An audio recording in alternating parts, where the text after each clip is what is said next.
4 years out. Come and get the glory, come and write your story, and live it all out there. You're soft as steel and you're sharp as iron, shining like a diamond when the pressure's on. Come and get the glory, come if you dare. You can be number one. Thrill seeker.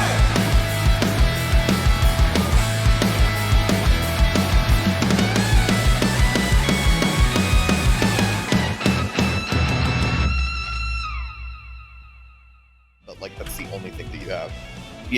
Everything else is moving with your face. Like you have to move with your body in order to get these openings. But then once you get in and get the knockdown, like this is the most brain dead easy character to play. You just make a decision and like you run Oki. It doesn't matter, right? Okay, we're live. Hello. Hello. Millions brain dead easy. Did you just hear that, y'all?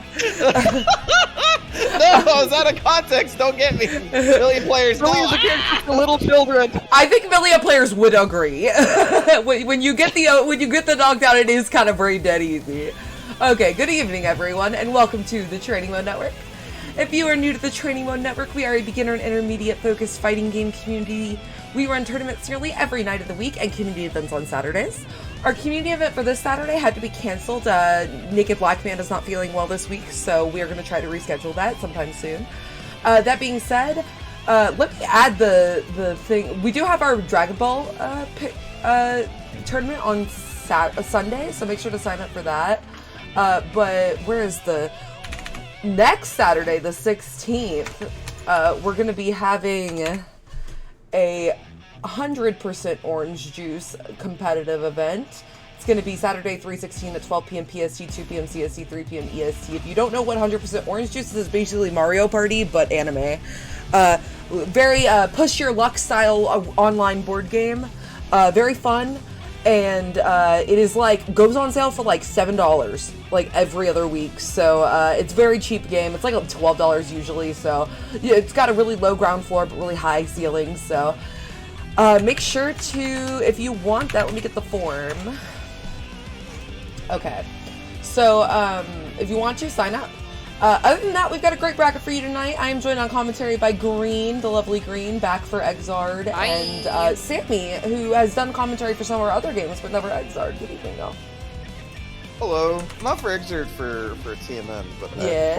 Hopefully you remember me over the years. It's been a while, though. Yeah, it's been a long time since you commentated Exard, because Sammy did used to commentate Exard. I did a lot of Exard back in the day, because it was my favorite game, and I put a godly amount of time into it, for lack of understanding that I was in college and needed to focus on studies. Like the classic. Yeah.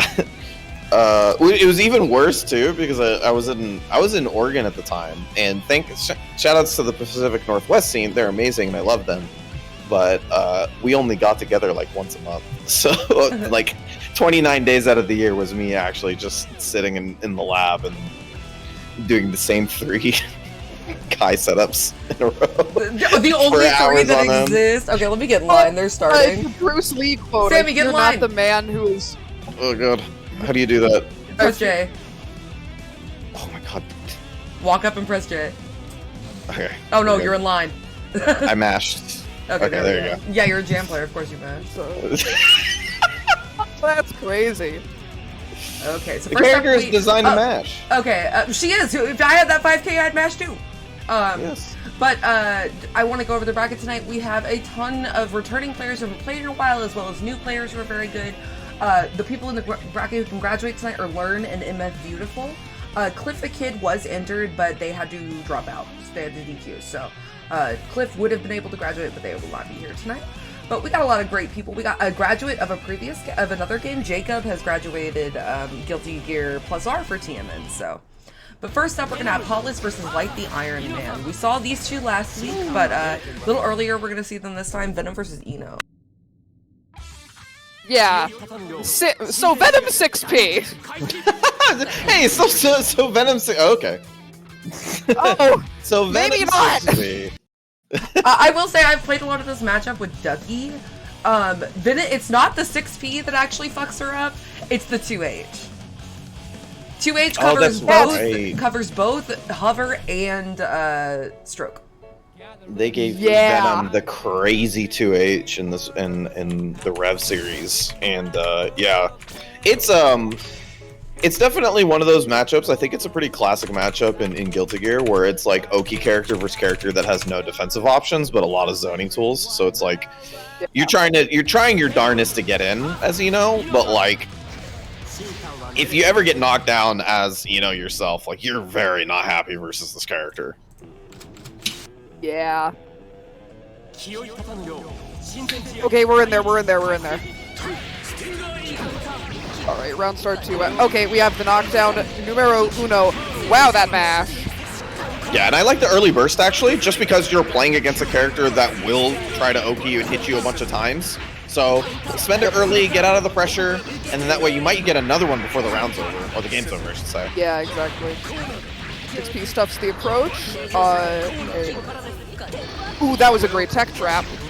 Perfect. There we go.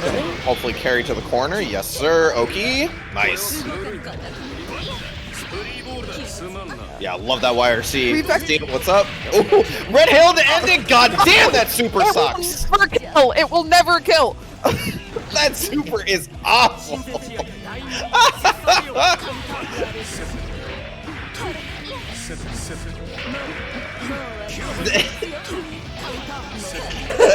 That is It's not even.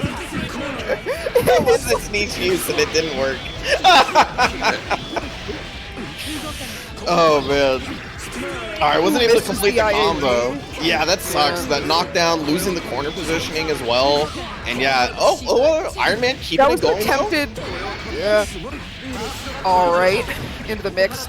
Oh, in this one, Hollis has been less able to leverage defense. Like, there's been a similar amount of knockdowns. Ooh, yeah, but Light has been more ready to engage with Hollis, and Hollis, outside of this exact situation, in which they clutch out the round, has been a little less able to take out Light. So, a lot more play from both sides here in the second round. Yeah, it's like, I feel like Iron Man's just like completing one combo away from taking that round. Because the positioning's different, the situation's different, the meter gain's different. Like, it's just about cleaning up those little bits and pieces, but Hollis starts off strong second round, already has Iron Man into the corner. Yep, manages to recover from a dropped TK match struggle in a very commanding spot right now. Oh wow, that was a rare air throw that I'm actually willing to say was kind of cool. That's what I'm saying. Oh, nice! Putting out the note and running behind it so that if they stinger. I know something that's really annoying for Eno in this matchup is you just stand there full screen and you just charge QB. Like everything she tries to zone you with will get canceled out by the charge QB. One more mix. Oh, I lied. 2 more mix-ups. We play in Vampire Savior. No combos. Just overhead, overhead, overhead. Gets 2 overheads. It puts a round on the board. That should be good for hopefully feeling like you can get to it. But Hollis immediately starts standing up in the mix-ups and gets a throw afterwards. Ooh, interesting using that QB. Blocks the burst. AA takes the knockdown. Nice. Alright, cool. Thanks for all of that. Throw you again. A. Frame trapped. Very nice. Especially abusing the extra plus frames that you'll get from the opponent green shielding. Yeah. Green shielding! Green shielding. I'm old! Leave me alone! They used to call it green Okay. shield? Yes! I didn't know that! That's crazy! It's also the uni mechanic that is rather similar to FD. Alright, we play in the zoning game right now. Yeah, we're behind the note with the descending JH.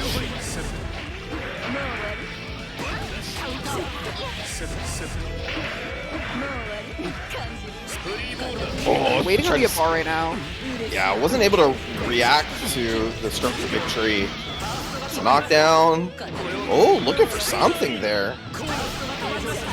Yeah, both of these players are actually showing quite a bit of respect. A mix of pretty aggressive defense in some cases, and then just the inherent inconsistency of playing like technical characters at this level where you are not 100% to get the setups. It's leading to, yeah, a lot of interesting scenarios here where you like set up K-ball and instead of going for a mix-up on the knockdown, cover the wake-up and then go for the rising JK. Really interesting games. Hollis clutches it out. Yeah, 2-0. However, Iron Man was finding their way into the matchup a little bit. I felt like in the second game, got their footing on the ground. It's definitely one of those situations. I mean, Gear especially, because Gear's such a Oki-based fighting game, as in like Oki is so incredibly strong in this game that missing those knockdowns do really hurt.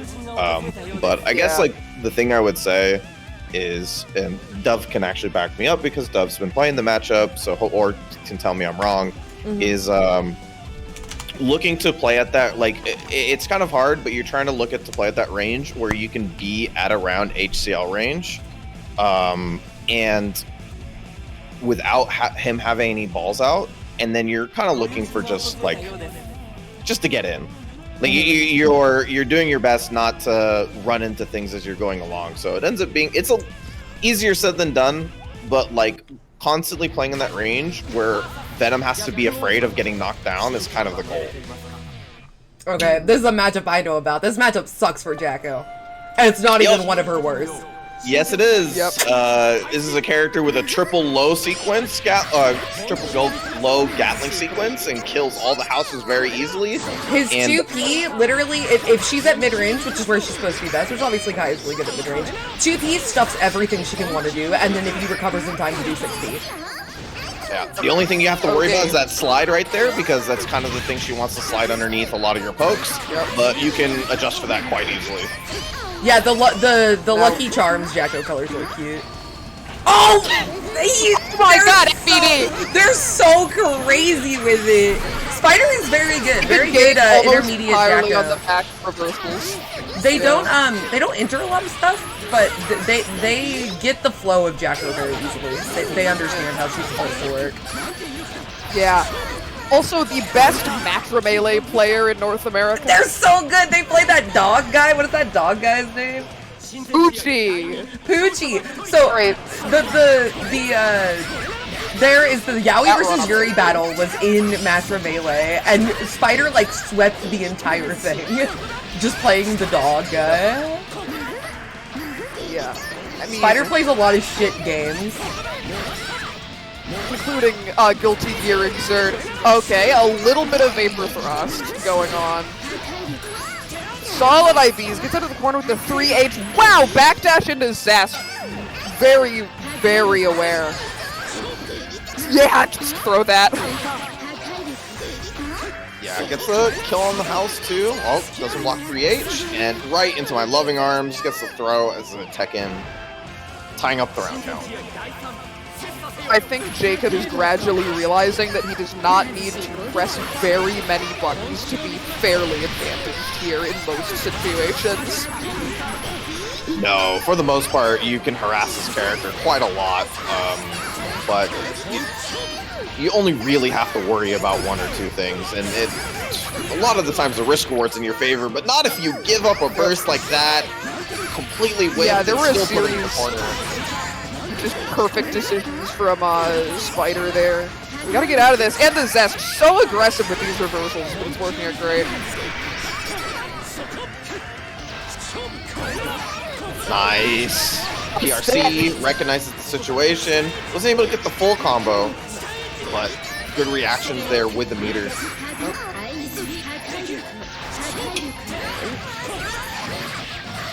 This is not gonna kill. One more tech situation. Spider deftly evades, but the Zest a little over-zestless. That's crazy. I know you wanted to say something else, and then we're like, that doesn't work. So you wanted to say zealous, right? well, yeah. Well, I wanted to say overzealous, and I realized, wait, I've got a funny. I've got a funny. I can say overzestless. Second round starts. That's a baby Oki. One thing is, if Kai is preemptively poking with Far Slash, or proking with bar slash consistently, if you preemptively 6P, you can go through that every time. Or 6P is very good against his mid pokes. But it beats 5H too. You have to worry about that house behind you. It is leveling up and it's not taking hits, but as long as you keep the pressure up, yeah, I mean, you earn something for it. Oh, let's go! I love it! Oh, one more house. Yeah, one more hit on the house. You have a seal to work with too. Oh, I love that! Oh no! Don't love that for Jacob. Bold burst, waiting on the anti-air but doesn't get it. Spider keeping it ambiguous. Alright, have the extra meter, so we're a high player, so we just stun dip rep RC every single time.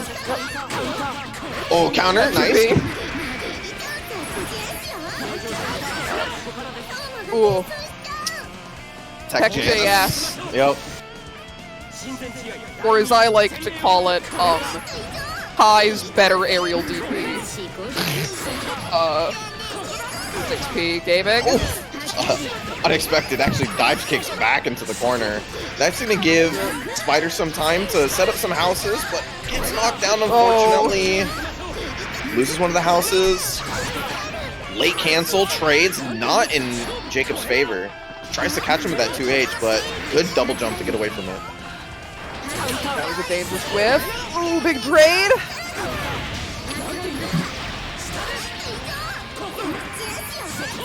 Oh, good bait. I think.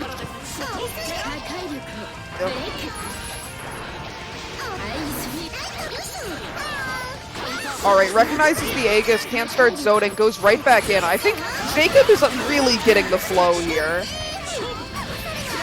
That's the classic. Guilty Gear Strive!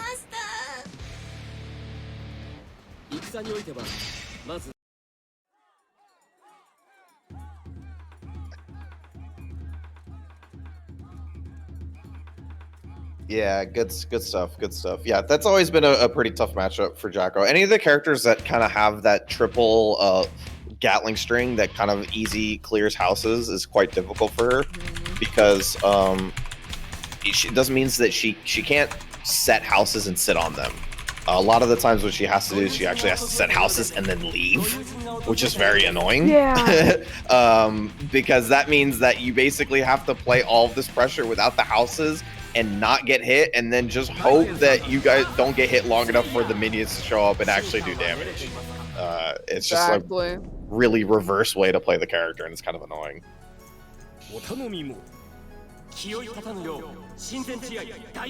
Alright. Slayer versus Biken.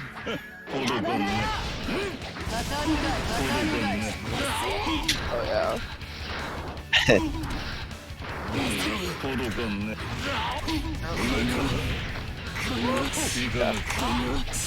Okay, so go for it. I was just gonna say a funny. You can continue. No, all I was gonna say is that this is kind of when you play against Biken, I like to say that Biken matches are all about Biken because she changes the way that the game is played, like more than a lot of other characters do. So it is really much about like taking your mix-ups when you can get them, not overextending versus her. And Slayer actually has a lot of tools to do that, so you won't mind too much. Yeah, definitely. And this is one where I have seen this Slayer matchup before. I have seen Lex play versus Slayer, albeit an extremely different Slayer. Right, and so there's like two things that go for Slayer in this, is that he does have a high-low mix, a high-low throw mix, naturally. And also secondarily, is that he has high damage versus Biken's overall low effective health. And those two things do really, really well. That's why you're seeing actually Slayer gets to spend a lot of his meter actually less on damage and more on utility stuff, because he's kind of going to get damaged almost no matter what. Yeah, exactly. I did see, yeah, some more zoning. Unfortunate. Oh, that actually worked out. Okay, that was good. That was good all along. 2 ships passing in the night. good using the fact that Mappa is, I believe, -1 on hit. Leverage. This is a much more confident pace. Bite gets knocked down. Oh, look for stole the corner somehow. I'm not even sure, but cross up throw has the meter to RC to finish it off. Match point, but a very different pace of play. That was excellent. More proactive, but also, I think, interested in responding to Cinnamon Oatmeal's play so far. Versus Zombie that works out, but immediately burst afterwards. Cinnamon Oatmeal trying to push them back into the corner, but with some meter, get some room behind them, finally start some offensive pressure. Okay. Good throw. This should kill. Yes. So easily. Gets the combo, ties up the round count. That's what we're looking at a little bit more. We're looking at trying to corral this Slayer into the corner and make sure that that backdash cancel is not as good. And the 6K doing well for that. Okay, we can root for knockdown. Continuing to do that 6K. Do not risk, I guess, more difficult to set up OP against the character that is designed to face OP. Wow, what a change of pace. Yeah, I love it. Honestly, like, especially with tournament play, make your brain space as clear as possible. If 6K works for your pressure every single time, because it's a forward moving, throw invincible, plus on block, normal that moves forward, and special cancelable, do it every single time. Yeah, exactly. It's that simple. Yeah, and one thing that round started seeing also on defense is a lot more Zami. I think that Junk Lion is figuring out the spots, and Cinnamon Oatmeal clapping back, as it were, with a throw on an Azami. Yep. Oh, pulling out all the stops. Oh! Counter hit, it's late. Ugh, that's a good way to end the round. Set point number 2 for Cinnamon Oatmeal. Let's see if they can clean it up. Nice adaptation. Gets the full combo with a whole lot of damage. Oof. With punish. Steam name appropriate, I feel. Chase down. Alright, gets the throw. Really important to worry about the defensive options, though. Yeah, gonna use the dead angle there. That's the safest option for Cinnamon Oatmeal. Wait. Mash on Mappa. Generally worked out so far. Do it again. Abari catches backdash. Yeah, doing really well to snipe those backdash cancels. Pressure continues. Yozansen all messes up the situation afterwards. Nice block on the burst and cleans up the round. Unfortunate ending there. It felt like Junk Lion actually had it. They had the Yozansen. They were trying to jump in and trying to do something with the jump H, or maybe it was something else. I'm not quite sure. But yeah, you know, capitalization from Cinnamon Oatmeal is able to take it 2-1 and a pretty good set. Oh yeah, that one was great. So much back and forth. I think it is just if that JH is meaty, the round may go differently. Oh, hello, me and its ums. Oh no, the guilting your team kill. So they actually had to play this last week, and they might have not had to play it because Cliff had to DQ, so Avery just won round 1 and then went straight to winner's quarters. So they did have to play this last time. They are close friends. Minatom's the wackiest Raven you ever did see, and Avery the on the biggest bird, if you will. The biggest bird, yes. Despite being a one-time Bedman player, I have very little matchup experience, but both of these characters are kind of trying to do the same thing, and okay, yeah, we ball! So, if everything stood the same, the one thing that Bedman doesn't like is that Raven players think the floor is lava, and that kind of makes his life slightly more difficult.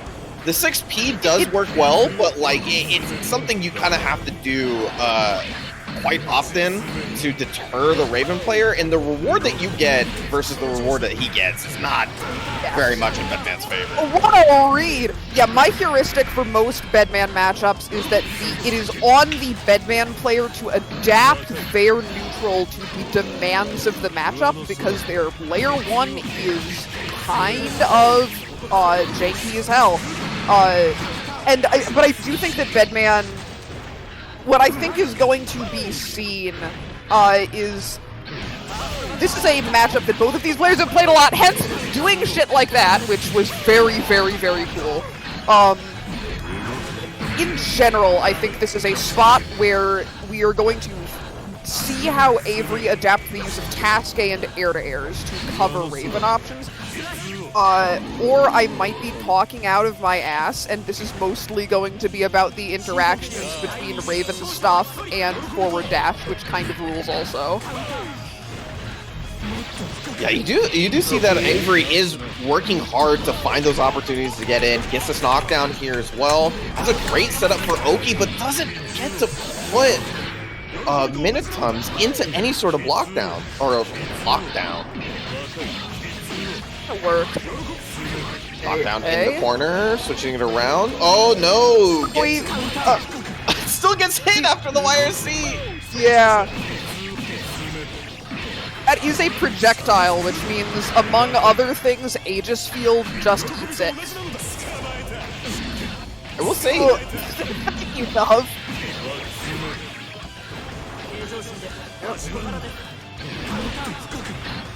I will say, quick aside, the Minotaur's throwing it in the first round was a good bit of tech, or yes, good matchup knowledge of the situation that super is throwable, which is why it's not considered to be that good as a reversal. Yeah, it's throwable and has about 6 frames post flash, so... And throw is frame 0. Yep. Get into this. First game goes over to Minitoms, but with a lot of contestation. So we'll see. Oh, first burst doesn't work out that well. And already shoved into the corner here. Nice air throw. It switches up. YRC, very anime interaction. He's out of the corner. Run through task A. Minitoms says, I have a dash that beats projectiles as well. Try to make a read with the throw there, but did not get punished for it. And then jump back, takes it, puts it at set point. Yeah. Okay. Yeah, see, now we're seeing a lot more air movement, trying to avoid Raven, get out of dodge. Yeah, especially if you're a character with some extra movement, like you don't want to be on the ground while Raven's in the air, because that's just asking to get swooped on. So a lot of the times, especially if you're Bedman, you can take to the air and do some stuff like this, but nice! Good snipe out of the air. Oh no! Okay. The wrong way! Yeah, that is, you can make Deja Vu task be unblitzable, or not get blitz rejected, but it is hard to do in that situation where you just don't have it confirmed. Okay. Up there. Force pressure, gets caught by the low, and the pressure reset. Minitoms very aware with that wake-up dash. Just gonna PRC, make sure that you're not gonna get punished for that air throw. Oh, unfortunate Domi burst! Yay. Excellent awareness, using the low to cover the range that Raven is dashing in at.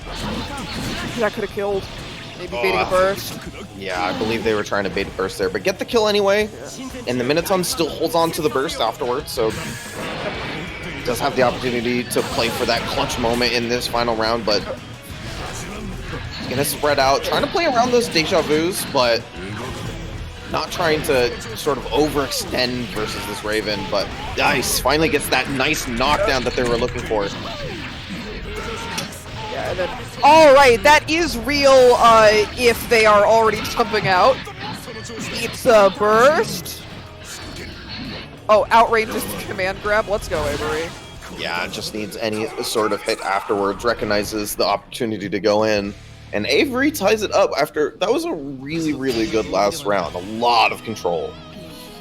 Yeah, now that it's like what I said, is that Bedman generally does not get to determine the pace of play unless the opponent really doesn't know the matchup, and sometimes plays it a lot.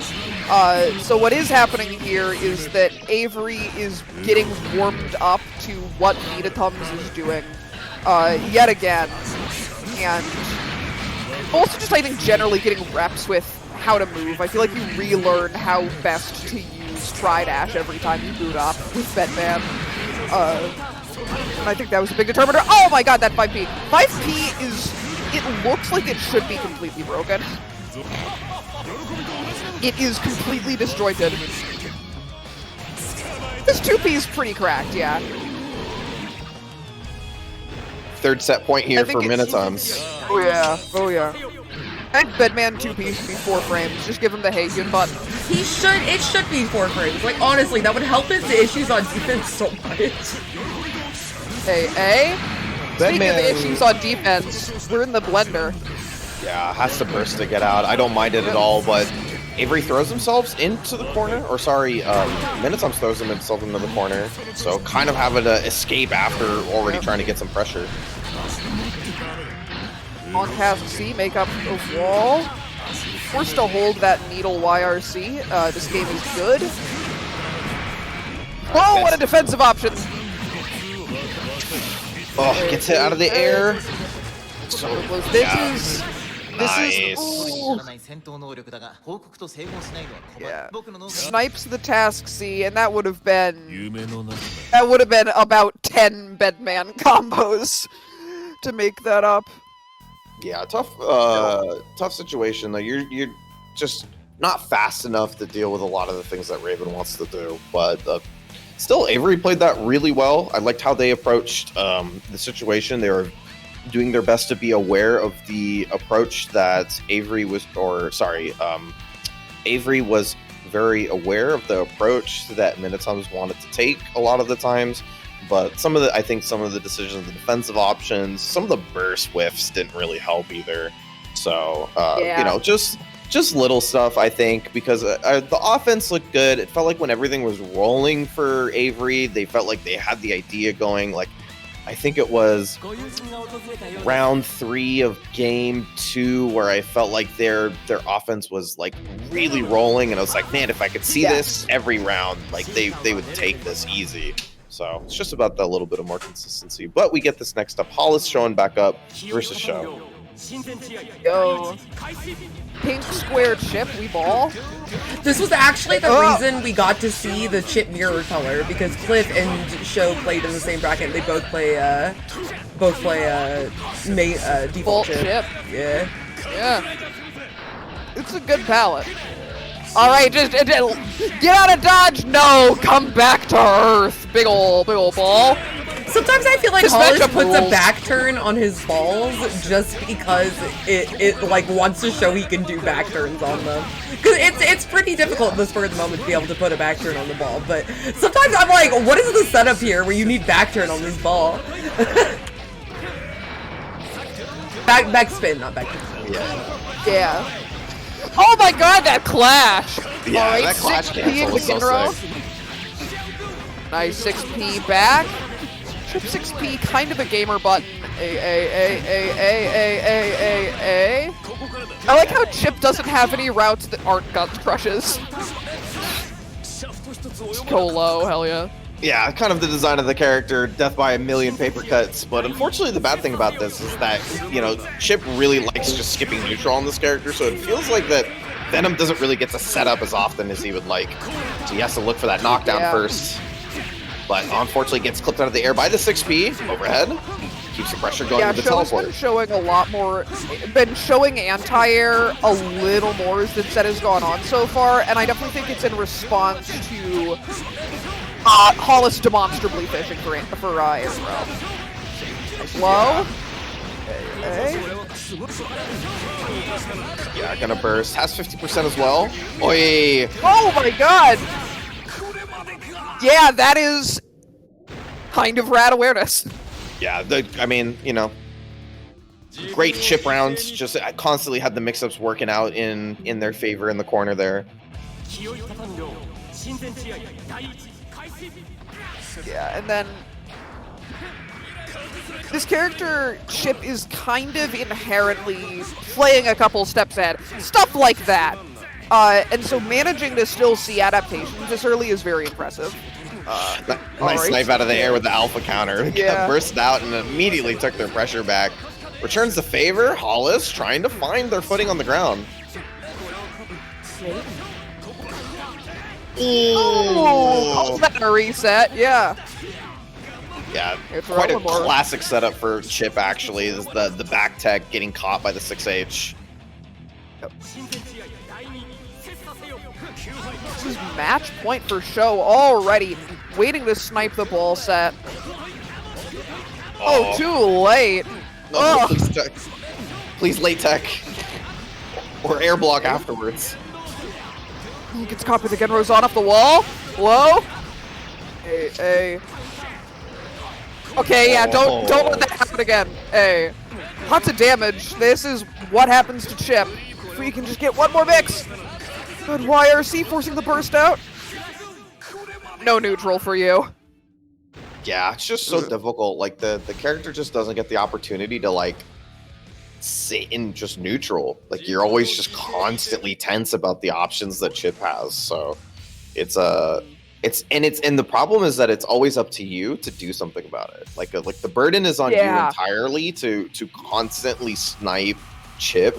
While Chip really feels like the character only needs 1 or 2 knockdowns in order to get their game rolling, or like 1 knockdown into their corner positioning, and then it's like all the same to them. So yeah, absolutely. This strikes me as a matchup that is very much about Venom's buttons, kind of like how Chip versus Bedman, I feel, is a little comparable. Bedman is less functional overall, but has, I think, similar issues as Venom here, and that matchup is very much about poking.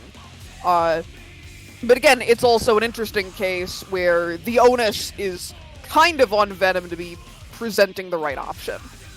yeah, and so Still. then, you know, after that, it's kind of based on the control of Chip. I think one of the things that Venom loves doing versus the character is actually just like constantly putting the character into very bad Chip situations and asking them to kind of Chip situations. Oh. it's a little bit tougher for Chip because the character has pretty low effective health. So asking them to spend their meter on it feels kind of bad because the character obviously wants meter for some of the extra dirtier stuff. But Yeah. also losing health via Chip, which doesn't necessarily have to do with any of your guts or anything like that, feels extra bad because all of your health is so precious on the character. So it's difficult, exactly. but what was good to see about Hollis is that they did know when to like get the air throws in. I feel like maybe just figuring out how to keep the Chip player on their butt more often would probably result into a better situation. Yeah, it was definitely a question of who has most immediate access to the layer 2. And it was Show. Alright, now we're into Kai Mirrors. Now Dove is a Yaoi aficionado. Woo! Alrighty. This is a matchup where you look at the other Kai player and you go, you're a madman. Because both of them are just going to stun Dipper randomly because they feel like they have a read on a fireball or a button. And then it's up to you to kind of deal with that. But nice, gets a counter hit, tried to confirm it, burst afterwards. Late air dash. To be real, though, the big thing about this matchup is actually a neutral. Either obviously being in front of them, like, with more meter than them, or having a seal out them before you do. Once you have a seal out, they pretty much can't do anything. So, You have to respect Yeah. them in a pretty big way. But nice confirm off the jump S there in the corner too. Gets a knockdown. Yeah, all mirrors are about.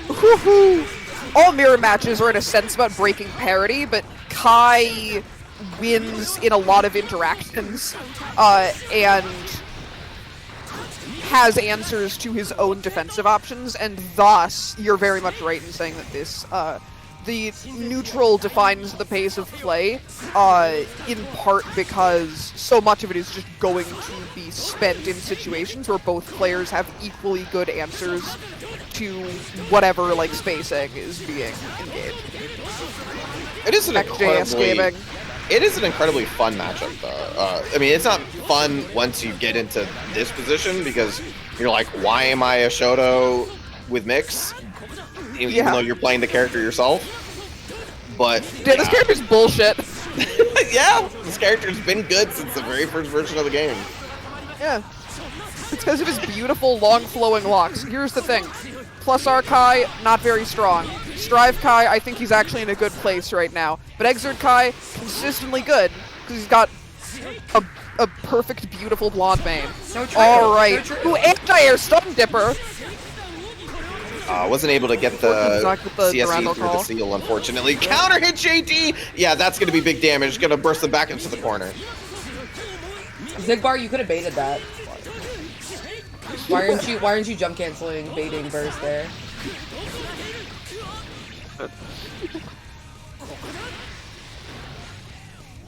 Zigbar putting points on the board. Oh no! Forbidden Tech, the 99-second greed sever. The seal has been broken. All honor is out it's the Yomi window. time. You better be literate, because it's getting down. Alright, into the Oki. Oh, yo, okay. Here, speaking of breaking parity, Data Zigbar's hair is down. This is gonna be big. Oh no. Counter hit 3H. Oh, missed seal knockdown afterwards. RC? Yep. Oh, nice air throw. Oh, what an air throw! Oh, Holy Orders 3 was not enough. Boot to the head. Jacob wins this round. The problem is that Holy Orders 3 is a power up for both of them, and you have more health, so you're just making both that's characters true. stronger. Yeah, tough. Sonic, no, it doesn't do anything. It's if every time he gets knocked down in the final round or gets IK'd, he has a random chance of his ponytail falling out. That's and not it's true. just- It it's makes just the a- Kai player think it's time to lock in. Yeah, That's what and it does. it's like Dragon Install into lose and Strive. It's ponytail fall off into lose. Yeah. Yeah. A true combo. Here's the thing, though. I think what's really going on is that the Kai players are going, oh my gosh, he's so pretty.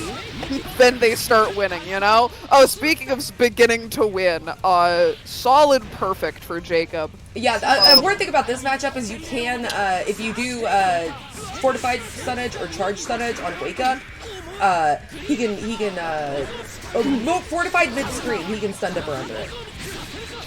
Yep. Yeah, he can wake up stun dipper because it doesn't hit truly meaty. The tick throw. Interesting. Baiting something on the JD Oki does not work out. Jacob gets back in there. What an abare. Just gonna use that time to run out of the corner. I like that decision. Why? Oh god, put that in the Sistine Chapel. That was sick. Of permission to say, what if our tips touch? Oh my god, the whiff punish.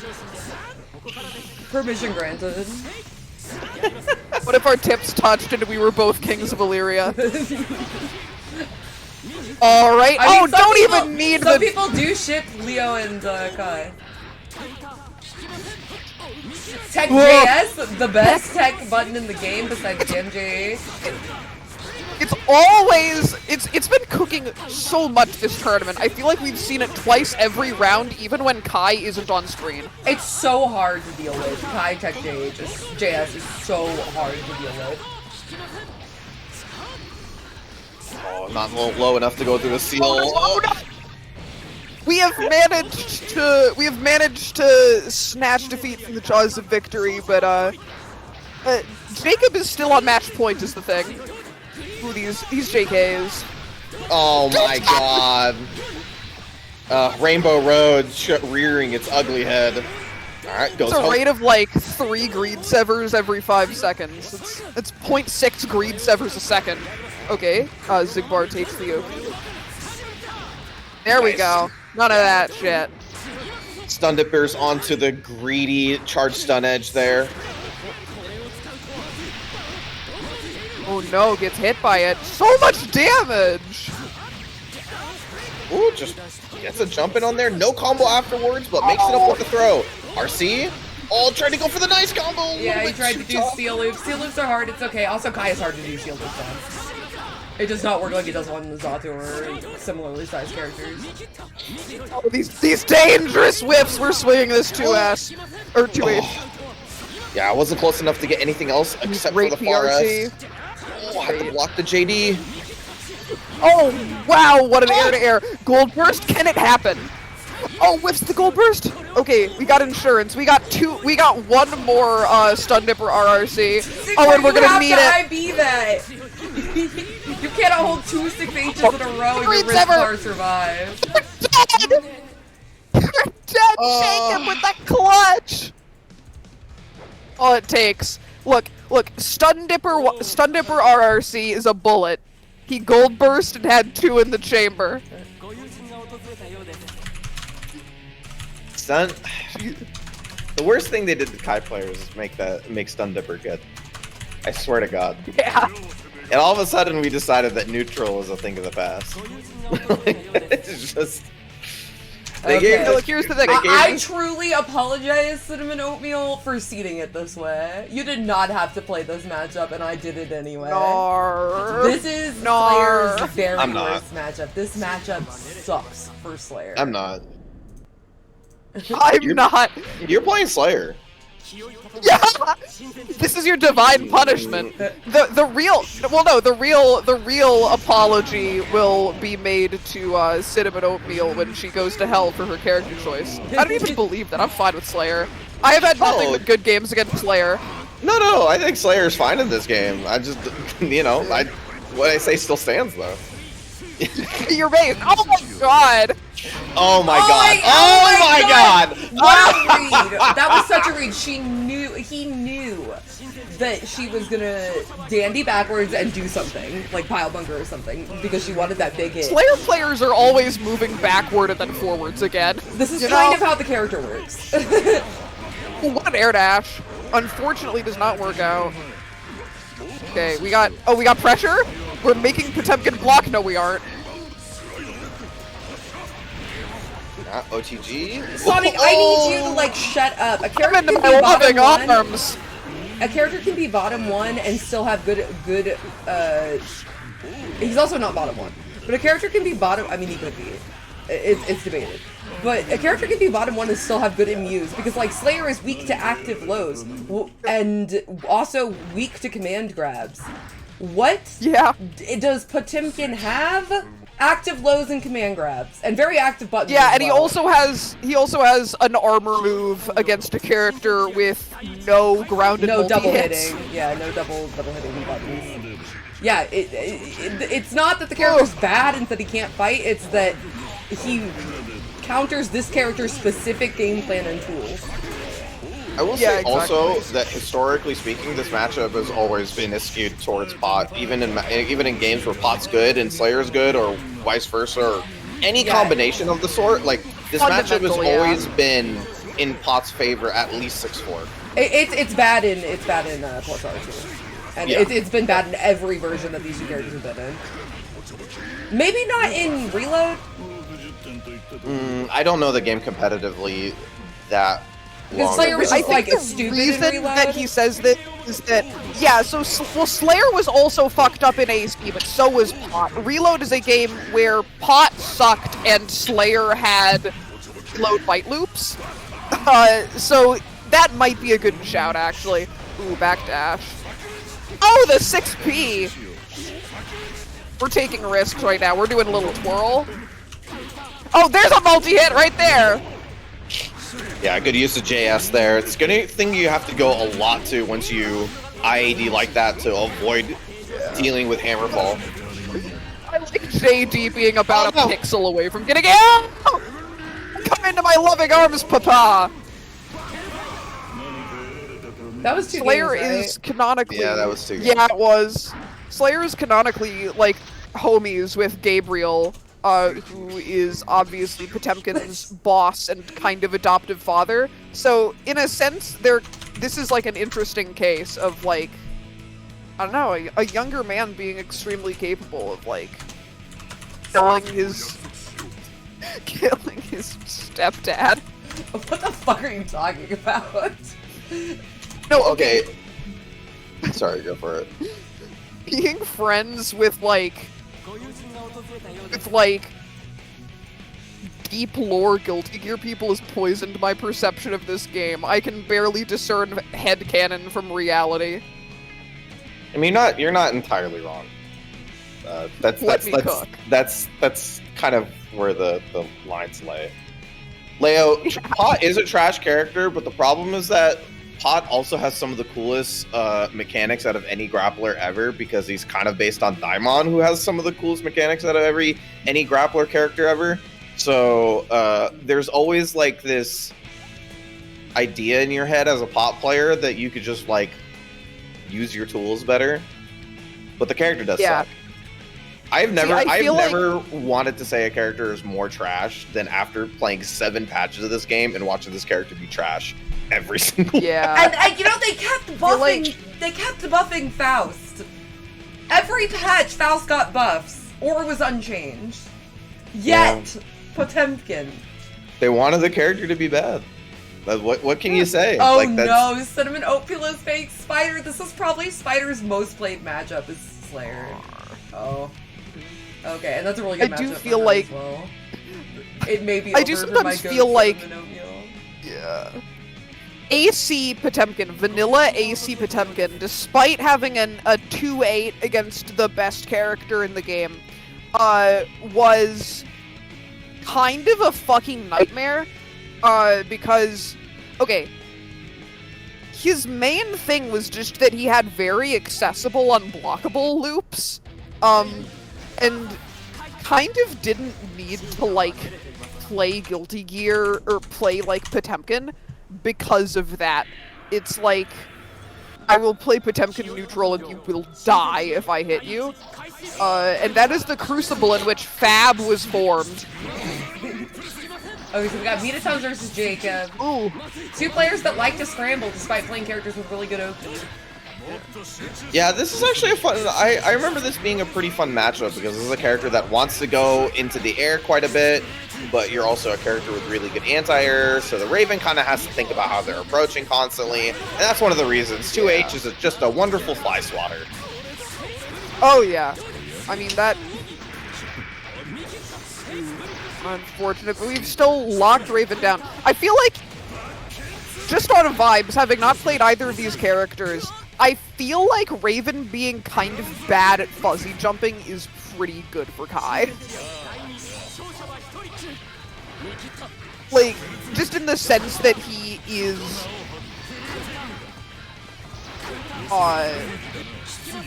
not as capable of leaving the corner once he has made a good read on strike throw. Yeah. Yeah, having a pretty large jump out box and not being able to air dash out is very, but you got jump back JD. You sure do. I'm joking. Oh no, there I believe was in the command grab dead zone. Alright, locked down, late air dash. The latest of air dashes. Cool route. Wants this burst so bad. He's like, I'm not gonna do it. I'm a round up and on an extreme life disadvantage. Oh no, stuck a hand into the blender. Just these reglides. Takes the throw. Is it happening? Good shit, Minatums. Yeah, able to turn it around towards the end there. I mean, that's definitely what both characters are gonna do. One of the things that makes Raven like slightly different in terms of the Oki department is having the ability to put in high-low pressure like that. So we'll see how this second one goes. I do believe, at least in my opinion, that Jacob was pretty darn close. Just oh, definitely. little bits and pieces to clean up there, especially in the neutral here, where it feels like Minitons is actually doing really well to make it difficult for Jacob to find that opening. Yeah, absolutely. See, here's the thing. This matchup is dynamic because Kai has an anti-air that will always win trades, and Raven has an anti-air that will always win trades. Chip damage.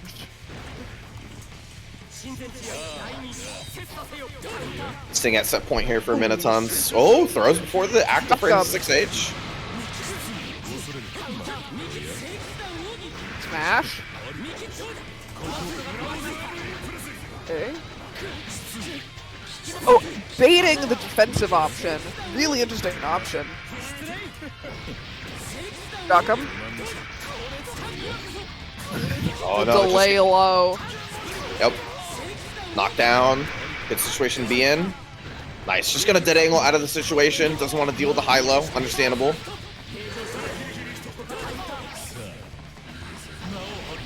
We stand stop. We stand stop. Oh, ooh, J2K works out. Nice. Unable to Jump skip back. the neutral. Yeah, I love the jump back S there. Just sniping out the dive. Although, knockdown. Ooh, earns the burst for it. Now, I love what Jacob is doing. Just press your least committal option. But Minitums is like, oh, I know what you're doing. I will not allow you to do this. And Tech JS. It I'm rears its telling you, ugly it's the head. best back button in the game.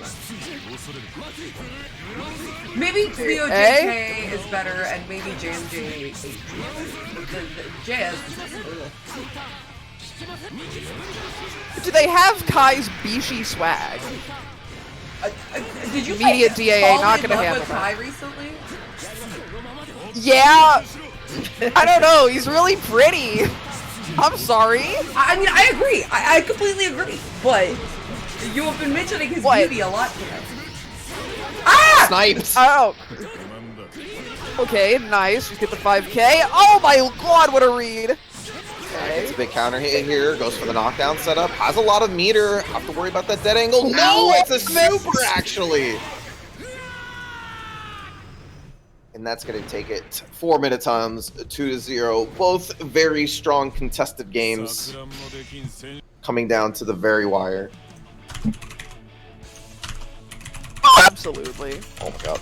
You just like squeaked in our ears. Yeah, great stuff. That matchup could be quite annoying, for sure. So I understand that. Speaking of We're matchups that can be annoying. We're pot playing matchups this. giveth and pot matchups taketh away. However, this is one of those things where it's like I feel like as this matchup is definitely could be difficult for chip players because they have to play very diligently. They cannot overextend. So once it gets into that situation, then it can be a little bit difficult, like where you're eating maybe 1 or 2 pot busters, and then the game state changes. But we'll see how it gets played. Yeah.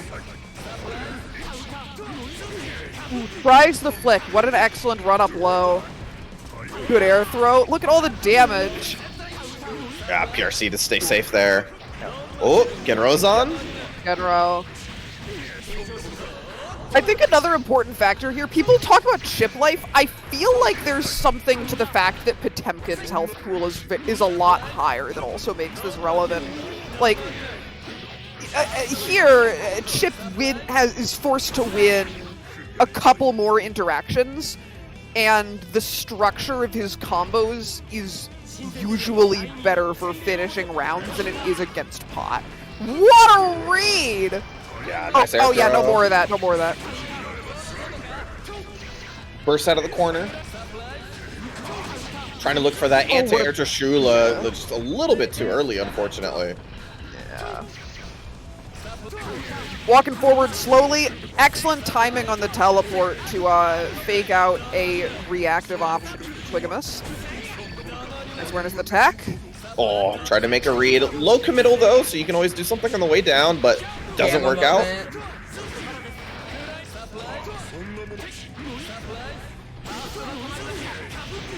Got low again. Oh, I tried to go for another air throw there. Getting out of dodge. Another air throw trying for show. Raid! Oh, I forgot that. I was like, oh, interesting, takes extend. I forgot that he has to do that. This character fucking blows. Yeah. It is another issue with the matchup is that in this game, he doesn't really have the option to run Oki as consistently. So not only do you have to find a hit, but you also have to find a hit that possibly carries them into the corner so that they don't just run out. And then you have to deal with defensive options. Yeah. So it is quite difficult. Yeah, I mean, it is pretty much like you need to get 2 hits instead of 3 to 4, which somewhat balances the fact that neutral is a nightmare. But you, generally speaking, unless you make a good read like this one, are not going to be able to get those by doing 2 mix-ups. One forge. Tried to cash out on the damage there with the 6k loops, but gets a knockdown. Nice. ICPM. Backdash gets caught by the Kinda DP, basic unfortunately. Dude, that's a huge drop. Show is back in it, but could have been in a rough spot. Big blitz. Wasn't a bait, just pressing a low. Backdash, throw. Oh, that's so huge. Oh, what a layered active, layered defensive option. Oh, but funny leap. Yeah, Mega Fist cleaning it up. First round on the board for Twigums. Twigamus. Ground start Heat Knuckle is the option of all time. It is a perfectly reasonable thing to do in a lot of situations and will make the person on the receiving end feel like a complete idiot every time. Nice air throw. Plus frames. Ooh, JD. And a meaty 5k in a perfect indeed. A lot of really strong decisions from Twigamus. Yep. And that's what you need. That's the difference between having a knockdown at 99 seconds versus having to play the game. But again, Twigamus, I think recognizing the pace, actually making fewer decisions, as it were, just trying to let Show make the bad decision. Nice little Obari there. Yeah, burst early on. We already have such a to life the air to get that throw, but Show trying to shove Twigamus into the corner. Hey. Oh, what a problematic tech! Get the throw. Reshill YRC. Actually dodged it with the backdash YRC. I did not expect that to work, but it did in that situation. But now we're in a bad spot. Oh no, didn't get the knockdown. That's a big loss there.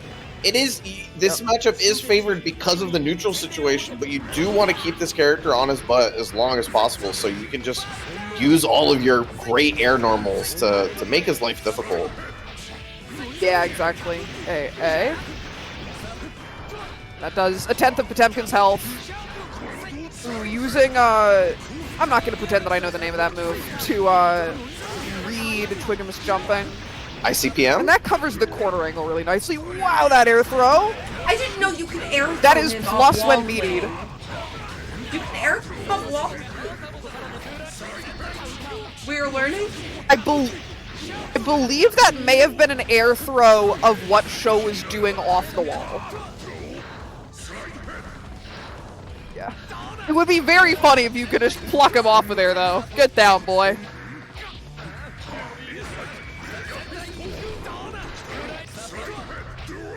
Oh, nice throw. Plus frames. Yeah, just teleports away from that. Oh, gets into the flip and chases it down 6H meaty, and that is going to be the game. Matchups be damned. Twigamus takes it 2-1 over Show. Yeah. The 20-ton fly swatter has found its mark. Yeah, great stuff. 10 matchup. 10-10 matchup. It is, yeah. I mean, however, Twigamus actually made a lot of really, really strong decisions there. Not just reads, but also commit to stuff that forces Show's hands. Well, forces, quote unquote. Yeah. Like spinning the meter onto the corner combo, you get Pop Buster into, RC6H is like so much damage that Yeah, exactly. Show has to commit their defensive option in that situation. And when you start like corralling the opponent into these things, like it's going to make your game a lot easier. But there are the stuff like the Abare, making hard reads, like that stuff also definitely helped out. So great stuff. Yeah, Good it was match. a nice mix. Yeah, really nice mix of a very... And it developed over the course of the set. Like, I think, pace of playing relatively patiently in neutral, or at least more patiently, and basically presenting as many call-outs on defense and as many ambiguous situations and call-outs to call-outs on offense was kind of the name of that. And there's a lot of layers there. Kai versus Bedman is a very dynamic matchup that is... This matchup is interesting. There is a lot of play on both sides. I consistently feel, as Bedman, like I am attempting to do a very similar thing to Kai in neutral and am not as good at it because I am a jangling critter as opposed to, a normal man. But it is also the advantage for Bedman once he gets the knockdown is quite meaningful because Vapor Thrust does not exist in the face of Task B. And Stun Dipper. I believe he can't actually Stun Dipper under Task B because this character's a monstrosity, but he can't do that under Task C. He can't do that under TK Task A. Ooh, excellent parry dash. Parry dash is kind of real against Kai. Yeah, a lot of long-range buttons that are middle, like they're going to be able to be susceptible to that sort of thing. But yeah. To start off this first round here. Sorry. Yeah, IB6H, especially into parry dash, is the kind of thing that will win you rounds, at least until they realize that they have to do weird things like delay 5k. Yeah, but for the Kai player, mostly just working on controlling the space in front of them. They don't really necessarily want to go full screen, but they don't want to go right in front of their face.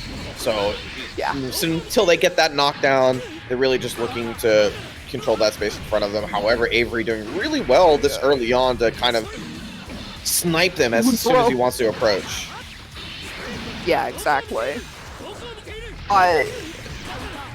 Kai is a lot less committal, I would say, in a sense. But the onus is also on him to cover an angle that Bedman doesn't naturally...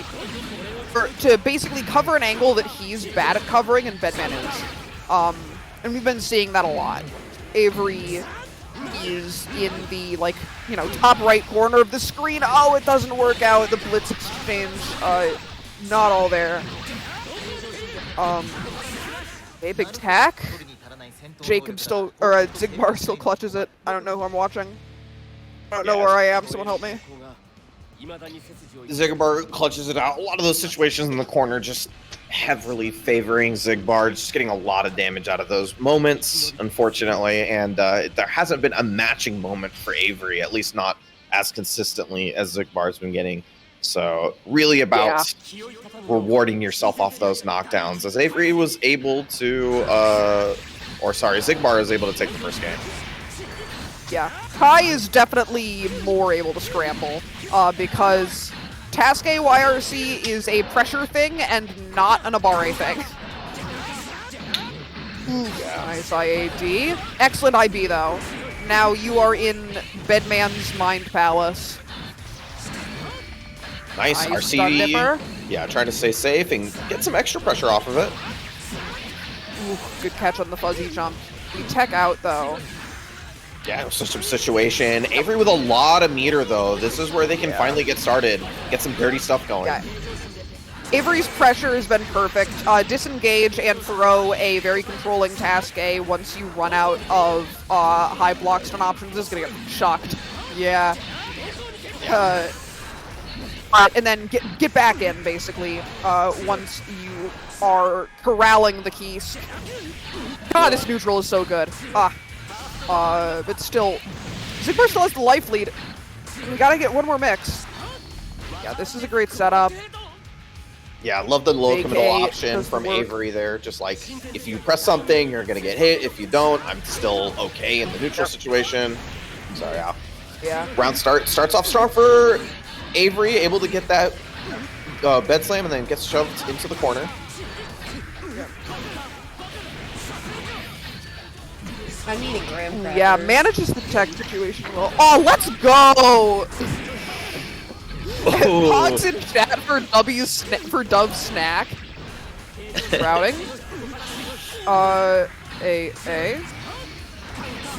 Ooh, Sun Edge YRC is a fair option.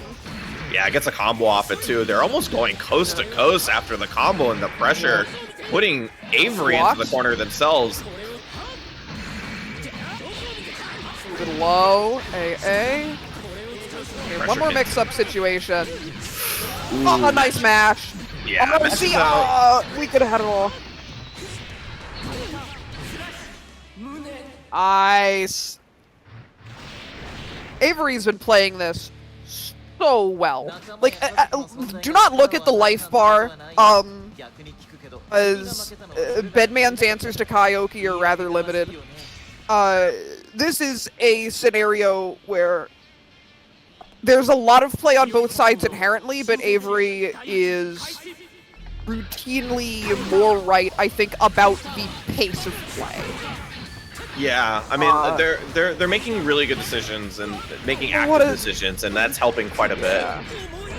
Yeah, like that at 6P a million years ago that I'm no longer allowed to talk about. Oh, that's a problematic trade. Zigbar taking advantage. Nice. And that is huge. Fortified, just default stun edge, is a meaningful tool for Kai. Yeah, able to snipe Bedman out of anything. If you get that counter hit knockdown, you get to run up and get Oki.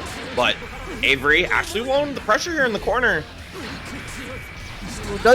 Will Zigbar realize that he can, like, definitely just stun Dipper on that task C Deja Vu call? Unfortunate drop! But we have more meter and more health. Zigbar is going to need a rally here.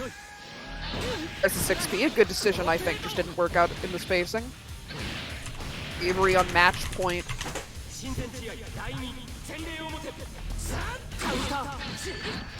Oh, these trades!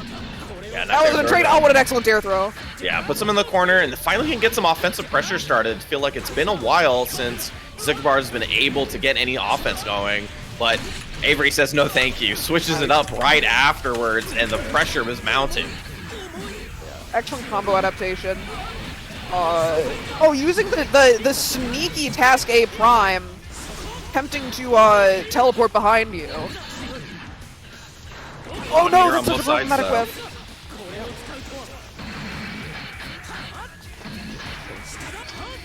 Ooh, we staggering. We truly staggering. Avery's escape. Nice. They will get the knockdown. Oh, I love this Oki. Yeah, keeps the pressure going here. So cool.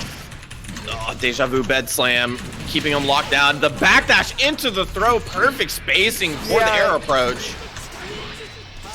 Yeah, walk back throw is a great option for dealing with those sorts of situations. Now, Avery needs one snipe, but this is also, yeah, case where Zigbar tries it and could have begun a significant amount of momentum, but Avery manages to clutch it out. The existence of your friends and family does not give you strength. What do you think, you're some kind of shonen anime character? shit, Avery. Yeah, great stuff for Avery. Really liked how they were adjusting the spacing versus the character, especially in that last sequence. I was really impressed with walking backwards and adjusting for the air dash spacing, which is definitely one of those things I think you can get into implementing into your game once you get into the higher levels of playing Guilty Gear, where you're considering spacing is not only the level of space that the character can approach with normals, but also from just like an air approach in general, like with your air dash. Exactly. So great stuff nonetheless. Next one up, we have Cinnamon Oatmeal coming back on the stage versus Offworld on Venom. Offworld fought hard and went to losers round 2. They lose Unitons. Fought Catastrophe and Hollis. Fought Iterations, Catastrophe, Hollis to get here. So, been rigging the losers round. Really good. proving them. I think Offworld is West Coast, like NorCal or something like that. Yeah. Definitely does well in And they have definitely proved themselves as a Venom player, having won the mirror to get here, but unfortunately, sometimes you are simply hit by Slayer. Double-head Morbid round start, what a read! Then, that's good, using the 2H as pressure glue. This is a thing that you will see Peppery Splash doing a lot. Oh, fakes it out that time after showing it off the first time. Oh, our undertow as well. We are literally pulling out every trick in the bag. It's only round 2. Yep. That's the kind of thing you do when you're playing against a character with literally no reversal. Yeah, see how Offworld wants to spend this meter here. It's late RC, trying to continue the combo here for the kill, and it does. That was a dope Guts Crush. That was gonna drop right there.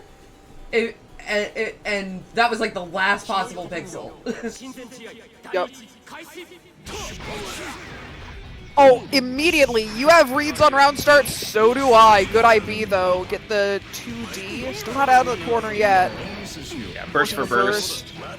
Oh, that YRC JK was perfect. Cinnamon Oatmeal may begin to feel the pain though, but previously doing just about everything right.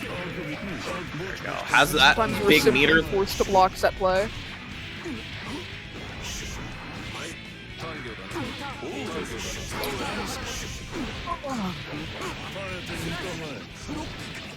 That's smart.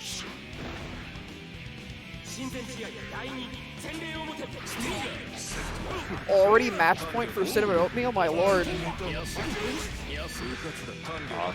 Nice faultless defense, not trying to get caught by that 6P in the air. Ooh, 2D, very, very active for stuff like that. Yep. Yeah. Okay. Tons of meter for Cinnamon.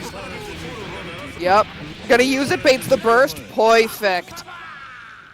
Yeah, pretty much only the option Offworld had in that situation, and Cinnamon Oatmeal, great read, and that is going to be it. 2-0, very strongly for Cinnamon Oatmeal. Yeah, and yet with so much play on both sides, very indicative, I think, of Slayer as a character. That you had a series of like 30-second rounds in which both players did an equal amount of stuff. Yeah, it's definitely one of those things. I think a lot of people can think about how they structure the way that they play against a character, because getting how to say, like, having them on top of you is like very scary. So like you can spend all your meter on defensive options, or just spend it all on your Oki so that you make sure they stay put. It's definitely something to think about. We get into this one, Show versus Avery this here. Matchup fucking sucks. This matchup is one of Bedman's worst. And you can probably assume why. Just the increased movement that Chip has with his special moves and his air dashes, his jumps make it so difficult for Bedman to keep this character locked down, using deja vus to really increase their pressure. If the Chip player is astute, like right there, that could legitimately have been a reaction. Like, you see the Task A coming out, and you just, like, press 2-2 and win. Yeah. You have to be very good at, mixing up your timings, or just getting off of the typical, setup zoning plan and trying to poke Chip out with things like 5P and JP, and it's very difficult. So landing on top of Chip, getting the plus rings, yeah, forcing the burst immediately, because when Bedman gets it started, What a 6P! Yeah, see now, Just Avery is neutral jumping and predictively poking. Excellent air throw, one of the kinds of things you just need to have in this MU. Yeah. Oh, all right. Plus 9! Yeah, You're not dead! You're not dead either here!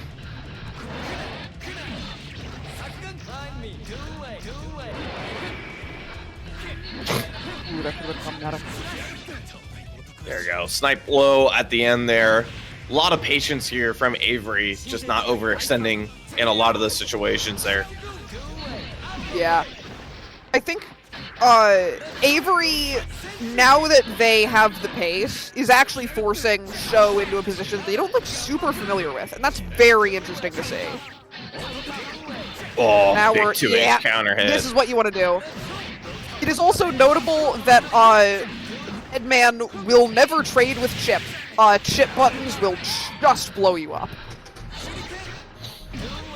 Yeah, and that's a really immediate burst from Sho out of the corner. Just doesn't want to deal with that pressure. Having 25 meters, actually big for both players, because teleport YRC is also very strong. Forcing the burst out, and Sho can do whatever they want. Yeah, you're kind of seeing it there. Avery just shuffling back and forth, kind of looking for the option that Chip wanted to go with, because really committing to anything there was their death. Yeah. So uncool, you dig? You know, Chip, I don't know if I do. Nice alpha. That was a tight whip punish. Speaking of tight alpha blades. Yeah, gets a burst early on in the round there. You might as well spend it, because you're just going to have to deal with this offensive pressure almost no matter what. Oh, no knockdown? Oh, this is a series of fortuitous circumstances for Avery. Yeah, just wall climb all the way away from Bed Slam Deja Vu. Woo! Oh, it actually worked. I was like, did he make a hard read? Indeed he did. Ooh, and gets the Zansei Aroga to close the round.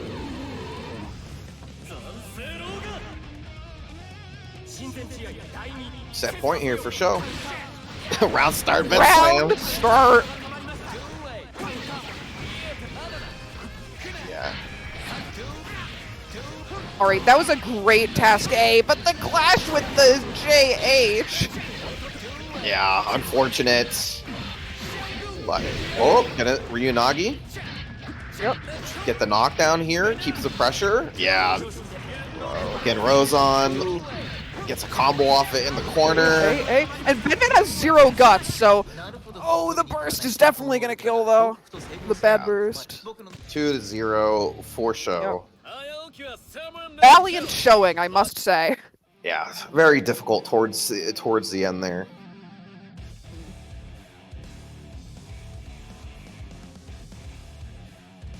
But great stuff nonetheless. Avery's very fun to watch. So Yeah, Avery has improved quite a bit. I mean, I float in and out of the scene, but every time I see Avery, it's like, damn, this player's kind of nice with it now. yeah, it's what I'm seeing from Avery is a lot of patience in their gameplay, being able to understand that there's sometimes in fighting games there's just things you cannot do, and you know, sometimes they lead to good situations, sometimes they lead to bad situations, but that recognition is so critical for improvement in fighting games, because that's when you get to remove a lot of those errant hits, those bad situations, taking extra damage for just being a little bit impatient.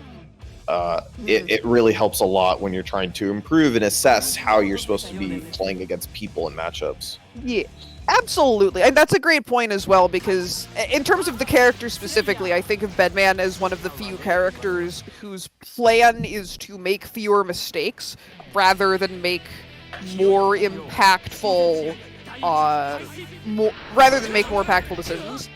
And Avery plays in a very methodical way that helps him a lot, I think. Yeah. And has gotten really good. Oh, that greed sever! Yeah, get into Nice this 5P. one. Jacob versus Cinnamon Oatmeal. Slayer doesn't really like this matchup because this is a character with wonderful active lows, but there are definitely ways to play around it. Every character has the opportunity to make a read. That's one of them right there. Backdash cancel, being able to get through an ill-timed charge stun edge. Yeah, I think one of the things that kind of makes this matchup suck for Slayer is because you can not BBC Fortified Sun Edge Oki in the corner. Like, you can. It's not going to get you out of it.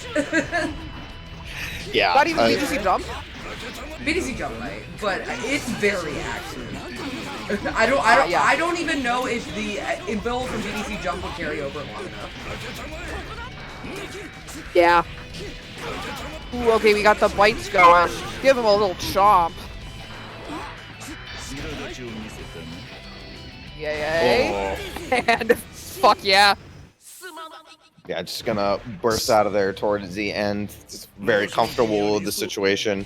Yeah, very hard, but you do have to just show that you're going to really put in these sort of these normals that really stop Slayer's forward movement and get him towards the air, and that's kind of when you start reaping the reward of the matchup as a Kai. Yeah, definitely. Slayer is... Like, I think we're seeing Cinnamon Oatmeal making a lot of pretty hard reads, and partially, I think, banking on risk-reward, which is natural. That's what the character does. But I think it is beginning to impinge on Jacob to make more and more impactful decisions. Slayer really makes the game about that. Yeah, continues their pressure, almost going corner to corner, getting a lot of these Forest 3H combos. Is one of Kai's higher damaging routing. Oh, this is Street Fighter. Yeah, I mean I implore Jacob to actually just play this matchup always like that. You don't have to do it when you have a life lead, because this character doesn't really have much to do when you get into that range. Oh, absolutely, yes. You can see as Cinnamon Oatmeal really looking for that opening. Nice use of YRC though, recognizing Jacob in the air, gets an anti-air for it. Ooh, that is really big for Jacob. Big new force aggression now. Yeah, looking for that BDC mop at that time with the 2D. Keeping it in the back of their head. Oh, counter hit 5H. Putting a little gap there by using a light normal into the heavy. Very nice. Very safe way to put a gap into Kai's pressure too, because 5H is plus on block. Sweet early round start burst, round start stun dipper. Understandable from both sides. That was some gaming. That is, again, one of the interesting things that happens when these characters are in mid-range rather than in like full screen, where Kai gets to just force his game plan without that much contention, is that you do have to make reads, like round start stun dipper. Nice 2S. Yeah, wasn't able to get that knockdown, but uses that meter to dead angle, gets out of the corner. Nice knockdown. And you're seeing now that Jacob is understanding that you can 2D after the charge percentage. Cinnamon Oatmeal is actually just BDC jumping away.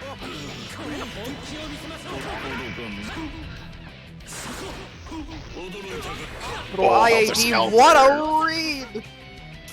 Yeah, unexpected. Cinnamon Oatmeal hasn't really done Helter Skelter like that yet, so just wasn't ready for it in that situation. Yeah. It beats Stun Dipper sometimes. Block.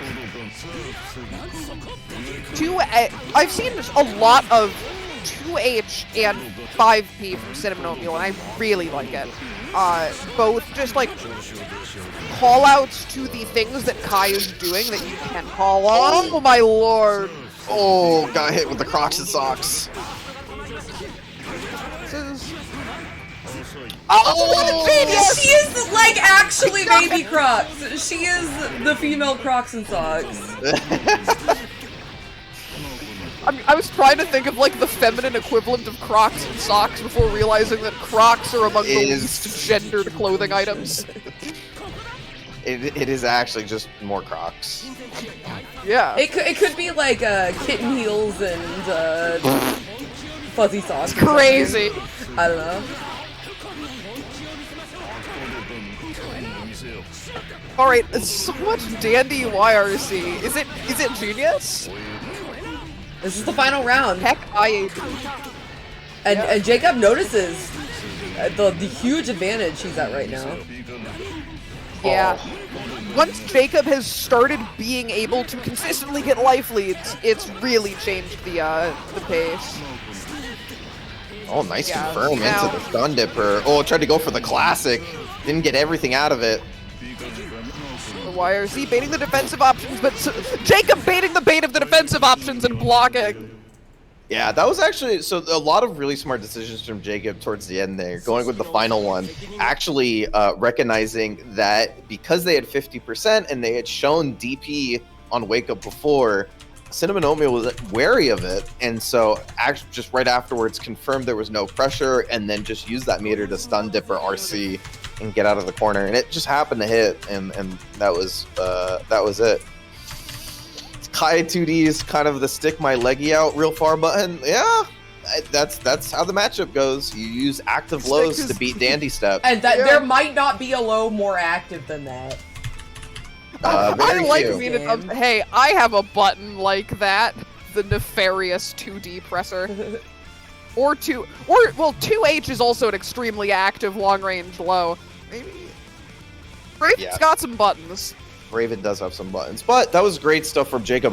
The other thing I wanted to say was slowly shifting their understanding of the Oki situation as they were moving along. So early on, you saw Charge Stun Edge, it was just getting BDC Mapa'd. Afterwards, they were understanding that I have to do something afterwards to contest it. So you saw after Charge Stun Edge, not running up, but actually just doing 2D afterwards. So it was sniping Mappa. And then afterwards, what would happen is that the Charge Stun Edge was actually forcing Cinnamon Oatmeal to BDC jump back. And then even less than that, just foregoed all the Charge Stun Edge pressure altogether and just started going to simple stuff like 5K. And once you get down to that, then you're really making your game so much simpler for yourself. Mm-hmm. That's great analysis.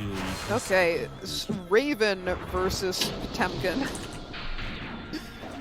is... This is an interesting one because there are a lot of characters that I think you would intuitively think just do not let Potemkin play that are somewhat filtered by Flick, but Raven also just doesn't need, or not Flick, Flick, but Raven doesn't need Depress Needle, and I think that is what makes this less contentious than something like Batman. I will say, I think scramble. I think the thing that makes this the toughest for Raven players is having to understand that you never actually have to go in. Like, you just, you literally just fly around like an asshole the whole time.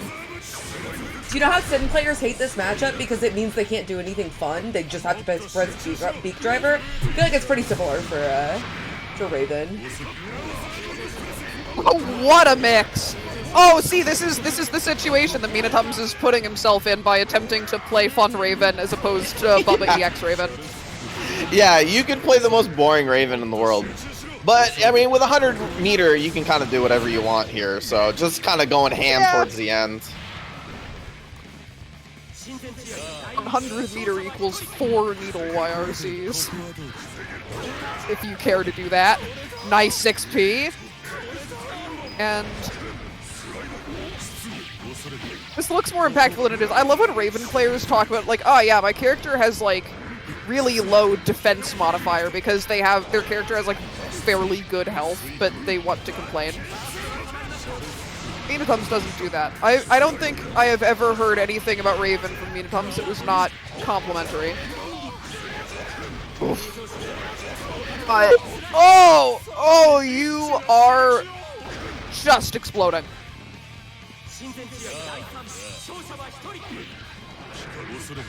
Nice check on round start. A throw. A. Oh, just Going for the knockdown instead of building excitement. all right. Gets a snipe with the scratch. Yeah, just looking for that nice read on the Mega Fist. It just double swipes in or swoops in order to avoid it. Keeps pressure going with the RC. Finds this 5D, sneaks it in. Ooh, very What nice. an answer!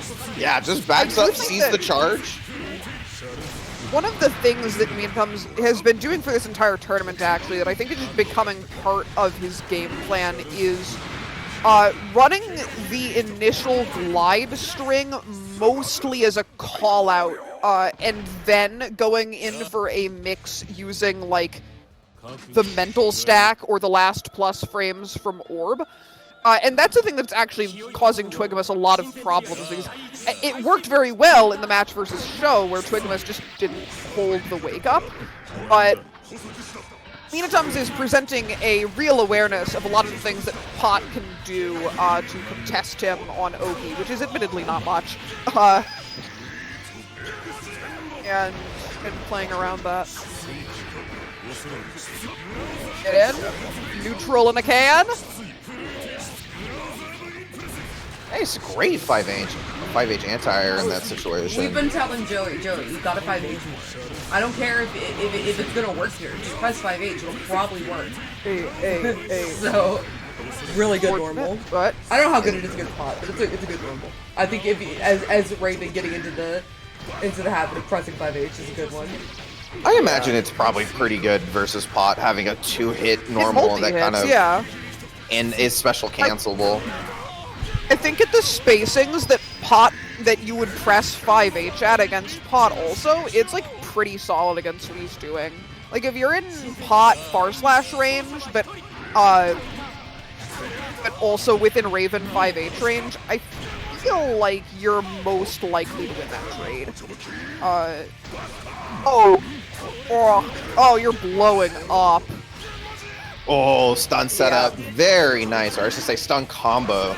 And we're just going to make that nice and simple pot buster to take the first game.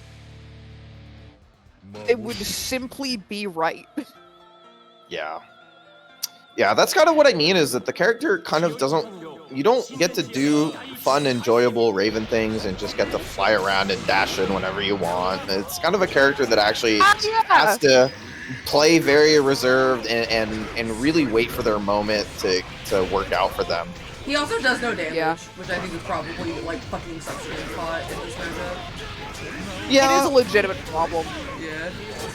It's kind of similar in the terms of like you don't the amount of decisions that every character has to make is way more like in one side than the other. But in that sense, that's why you want to avoid decision making. That's why I'm saying like just backdash and like run around like an asshole and like don't like commit to anything hardcore, because it really isn't worth your time, because it's just like it's not in your favor. Another interesting thing that's going on. Joey's an aggro Raven. He is Command Grab's strongest soldier, most committed soldier. Yeah. Unfortunately, you are playing against a stronger soldier with a stronger Command Grab. So I will say that there are a couple things, because I've seen how perfectly balanced plays this matchup. I do not know his tag anymore. Babble. Oh, it's still Babaloo. Somehow I thought that it wasn't Babaloo anymore. I think it's anyways, he uses a whole lot of orb in neutral because Potemkin cannot flick it. I think he at can. least We not saw reliably. It earlier. That is when it is directly on top of him, but if it is okay. in front of him and active, he cannot flick it. And so a consistent play pattern is jump back orb, and Pot just kind of has to do something about it or sit there, and if Pot keeps down backing, that is good for Raven. Big life lead on Twigimus's side. Ooh, Joey Anders to make the read. Would have been right if the timing was there, I think. Nice 2H. Oh, alright. Yep, ICPM, just easy 5k Oki. Backdash. A lot of hits, and staying airborne when possible. Really like that orb YRC there. Just very safe option to keep Pot still. Chishula, nice block. Gotta be in. I think Spot JT's a good play. I'm kind of being indoctrinated. It's fine. I'm sure. I think it's a good such a button high for Potemkin to hitbox have. on the body. I think it's pretty good as a rising air area. Totally. Again, I think it is a good thing that Potemkin has it. Or, he lacks a similar tool. And I think for the most part, like, anything that lets Pot do more things than be a big fucking tank is kind of going to feel very strong. First point on the board for Minatums in a while, and that's very big. Managing to stay in there. Yeah, so Lazy in the chat is saying neutral's actually really annoying for Raven in this matchup.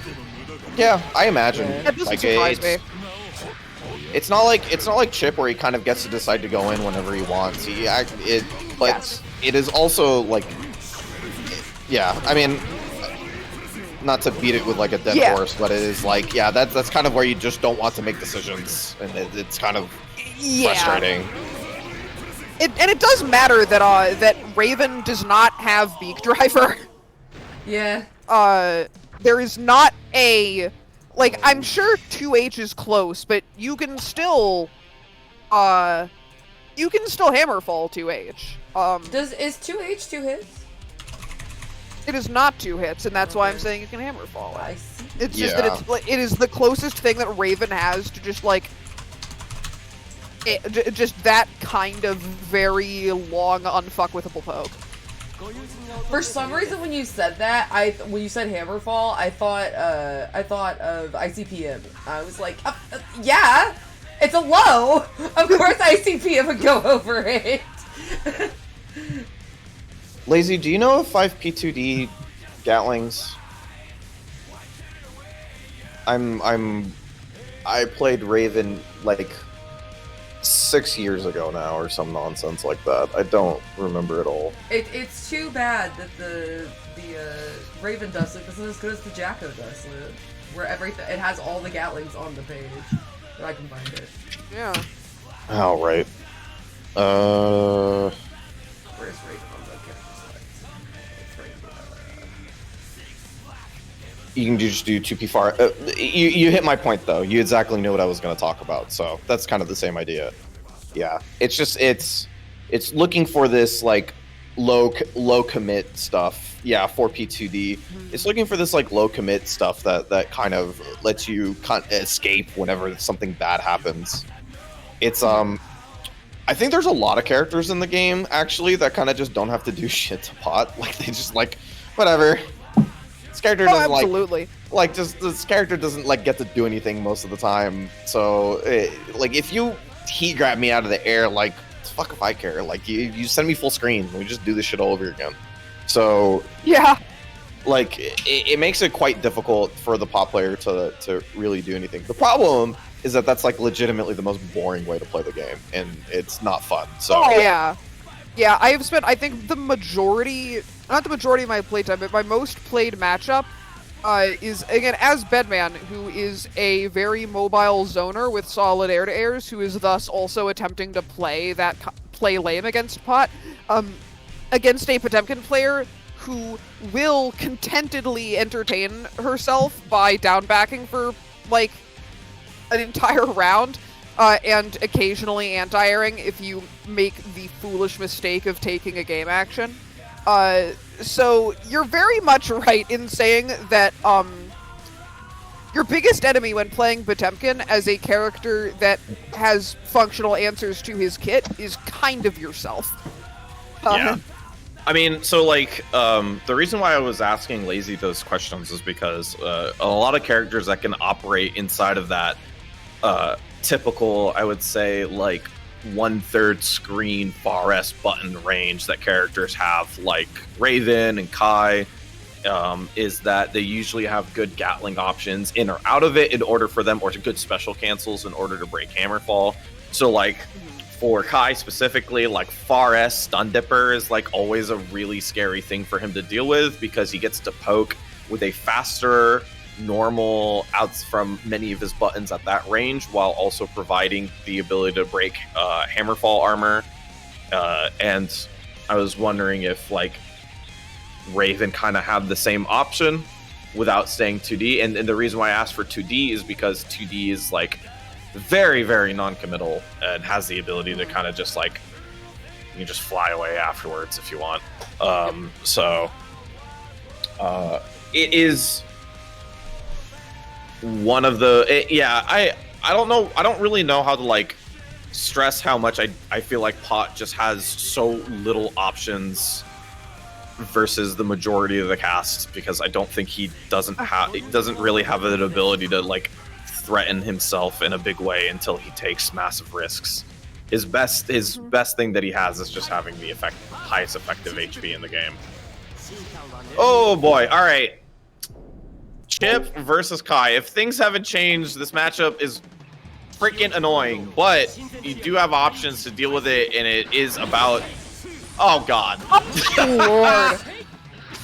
Kill him! So we're seeing something that is relevant, which is that high damage becomes really good here, because a lot of your hits are going to come from anti-airs, which are, I would say, consistently some of Kai's best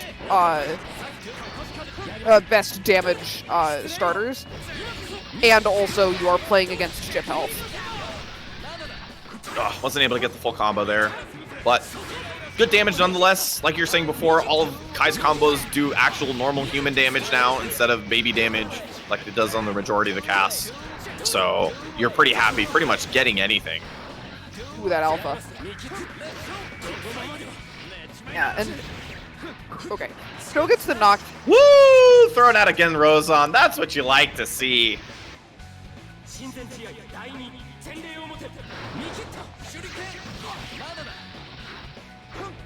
By the way, can I say the song? Down.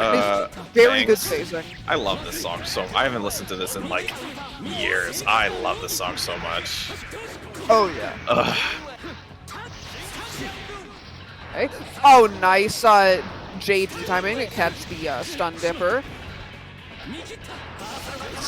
Just, I think Sho beginning to respond to Jacob rather than the other way around. Oof. I think Jacob has proven that he has enough matchup familiarity to contend, and now Sho is beginning to weigh adaptations and call out like zoning options. That's exactly like this.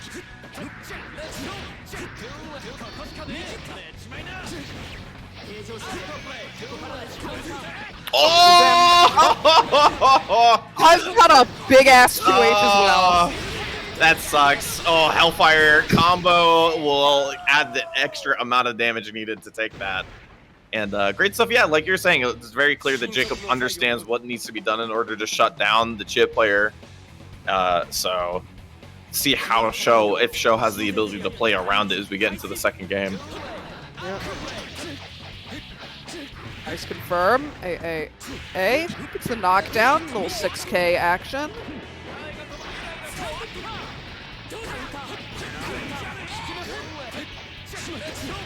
What an interesting teleport.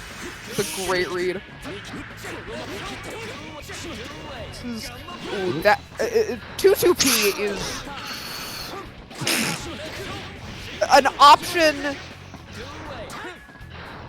kind of all I have to say about it. It is consistently very good, and yet it is very hard to identify why it is good until I think you recognize just A, the fact that it is an efficient cancel, and B, the fact that it is inherently ambiguous.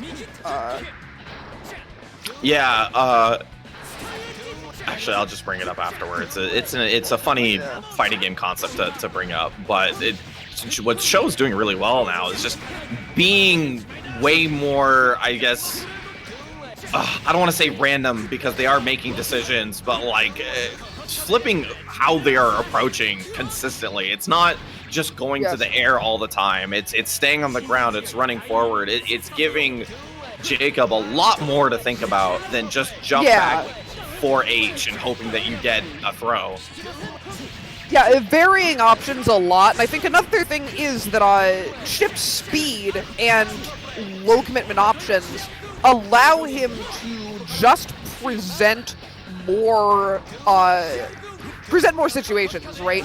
What I think you're motioning at is that Sho is using things like alternating teleports and feints, jumping versus running, etc., presenting a series of S's that Jacob has to engage with and overloading mental stack. And see now, again, just do a random wall cling, struck a kunai, and then descend. Arthur and Shurikens. Yeah, getting the fast one loaded up there and gonna just go for an OTG string in order to clean it up. And the correct adaptation for Sho here. You saw that. It was really, I mean, Jacob isn't helping. I would say like missing some of those knockdowns definitely doesn't help Jacob. Anytime you keep this character on his butt is such a big bonus because you're minimizing one of his greatest strengths.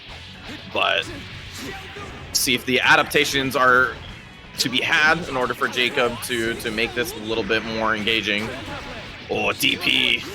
That could be a frustrating one, especially when you feel like you haven't been able to get any offense and the 5D works out, bursts out of the corner. Still just pressing that 2P.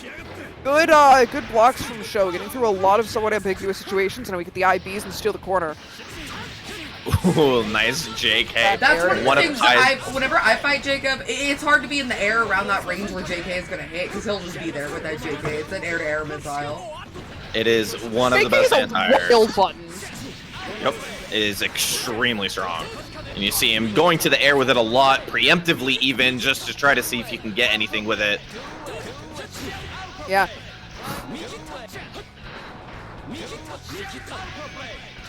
Alright, Sho forces Jacob to block briefly. Okay, finally in a real advantage situation. I think the thing with Chip is that he does have, unfortunate drop, he does have genuinely committal options. Oh, Jody, if that was any other combo! Oh my god! Oh my god, I think that's DP beating DP. What a read. I mean, Kai's DP is slower. Yeah. Hello?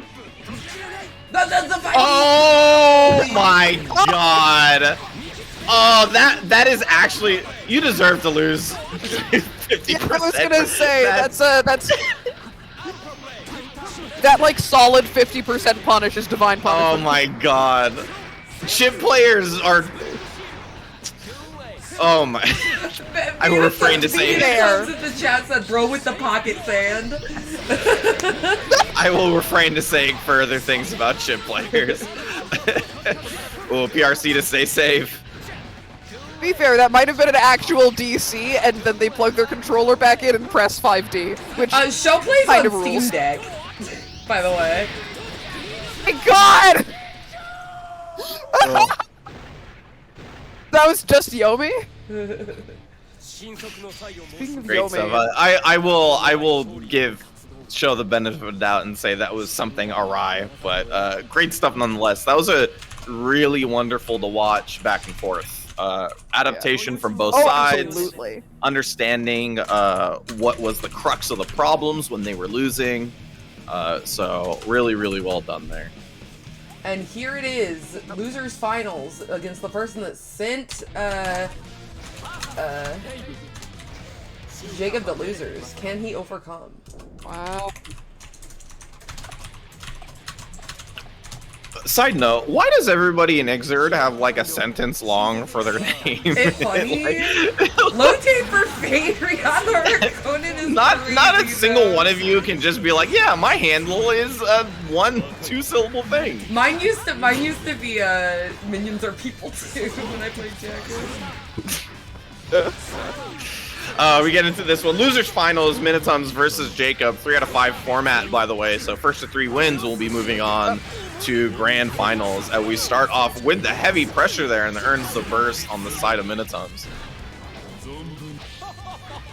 Oh, what a read already, and unfortunately not working out.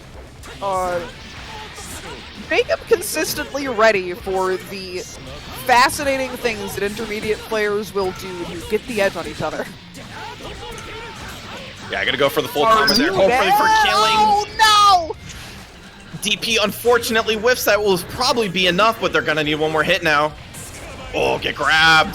The command grab, no combo, but we do get a big orb. Nice, keep the excitement up. Oh my god, I always say I wish that happened more often. That was our Tekken 7 slow-mo. It just doesn't happen enough in this game. It's so sick. Best game ever made. Again, doing the empty glide into reglide.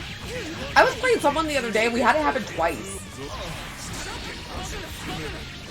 Oh, it's It was so Sam. hype every Samantha. single time. Samantha, remember when it happened twice between me and your Naino and your Axel? That shit was funny.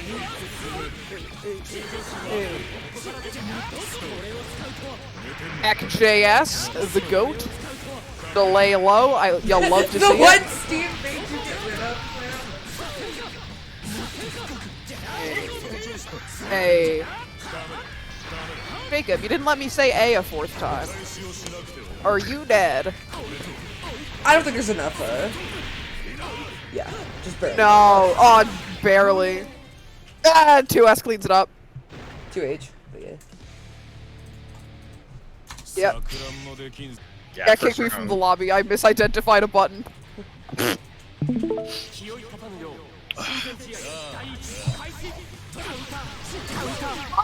The Round world's started most scrap. I was gonna say, I like how, just the contention of a perfectly reasonable round start and a extremely aggressive read on round start.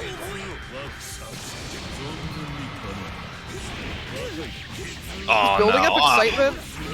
I always hate I that feel when like you're with- like right outside of the Raven Orb, and so you're in proximity block, but you also aren't in block stun. Yeah, exactly. Super annoying. Yeah, gold burst. That's a little bit of an extra benefit there. Hey. It's a knockdown, throws a pin on top as well, negating some of the movement. Had the right Once read, was this- just a little bit too far. Meter easy If come, Jacob easy can go lock for this Jacob. down, yup. Yeah, lockdown, keeping the pressure going. RC to just get And it's some big. pressure. Ooh, nice routing. And it is big. Kai is an interesting case because even though, like, just base CSE Oki doesn't really consistently give you a mix-up, it can give you a fairly long block string, and that can be the difference between, Raven reestablishing pressure with or without excitement.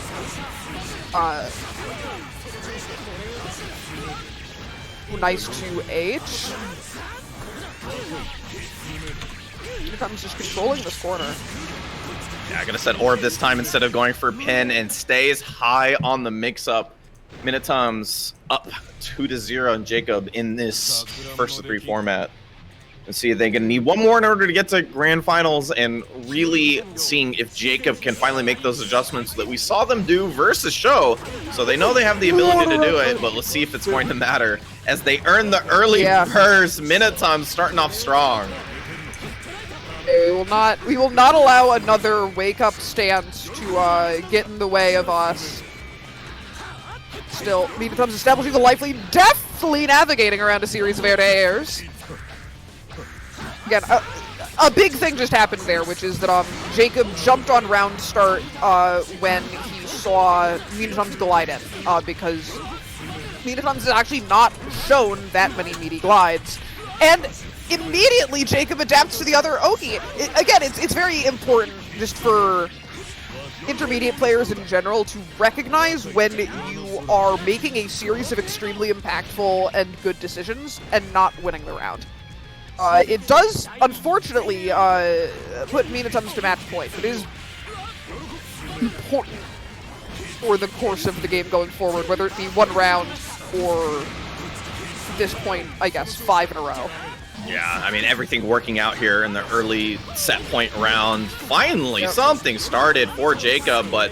Did Joey just jump tech forward blitz? He's on that Mikado shit, Dove. Tech forward Okay, Steal, okay. goes for the knockdown. Alright, what's the Okay, mix? and one more mix. Ooh, maybe? Oh, one an air. Still not killing, but another one takes it. All right, Jacob, signs of life. Thinking maybe that that YRC close S was not backdash jump S that they were looking for. Something that we've seen mix, Jacob if you will. Strive mix before Strive was a thing. All right, trying to chase down afterwards. Nice jump Very back. impactful, JD. And stance, everything going right for Joey so far. Yeah, spending the dead angle time there. Doesn't want to deal with the pressure. It's been working out very well for Minatums.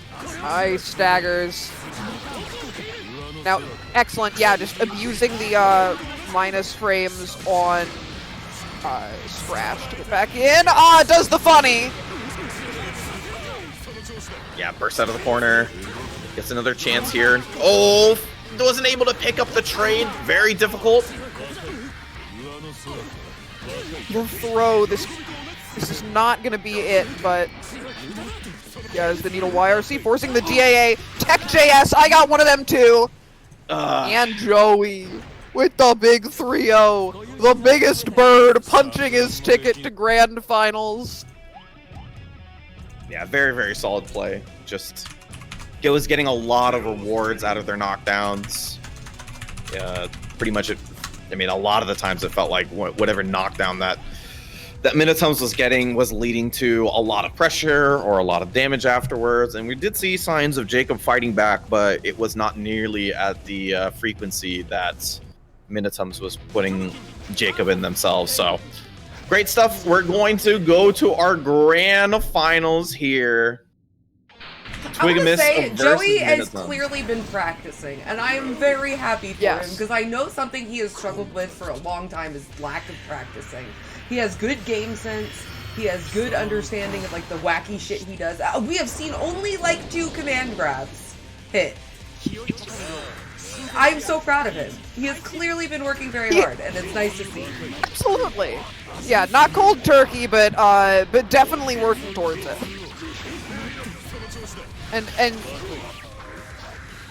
we gotta see, this was difficult for Joey last time, but I do not believe that the goose is cooked. And Sammy, line it up another bird pun for me here. I'm running dry. Hey. The chickens have not come to roost just yet. I don't know. I don't know birds. Banger. All right. Oh, don't count. Oh, that was a just barely a drop from Joey. Do not count your chickens before they hatch. Very different pace from last game. FMF round start. It's almost like Greed 7 round start, except a little better and a little worse. Wasn't able to get the knockdown in that situation, but good damage, and you're really seeing that, Minatums are approaching way more cautiously than the first game here, or the first time that they had played in Winners Finals. Yeah, absolutely. Big throw. We get the 6K loops. We don't count your chickens before they hatch, like I said. Yeah, just jumping back after pressure. Hit the needle. Yeah, just if pressure doesn't work, just making it way simpler on yourself, and 5H afterwards. Very easy. Yeah. 5D, remember, is plus on block. Kind of weird, but Or is it 0 in this game? I believe plus? it is. I believe that it is plus, and it is more plus if it is meaty. Ooh, what a scratch! That's a great answer. Backdash to H. A. No knockdown, but still catches the tech. Back into pressure.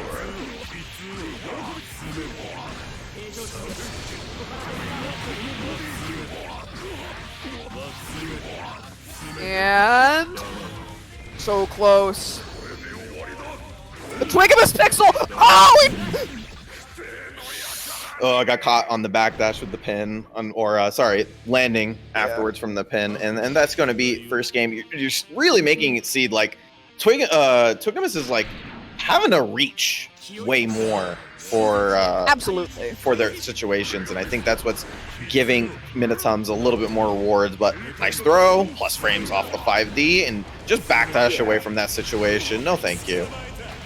Yeah, a whole lot more scratch in control we've been seeing, because it's difficult for Potemkin to make much out of the fact that that is marginally minus on block, and it is a huge stop sign to things like 5H that Pot would ordinarily press to prevent the bird from approaching. And, oh, we don't get the Zwag or the 2H, but we still get the W.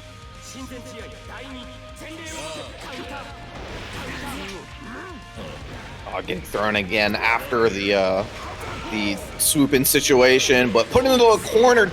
Twigimus has won so many rounds just by putting their opponent in the corner. ICPM for the knockdown. No meter for anything clever.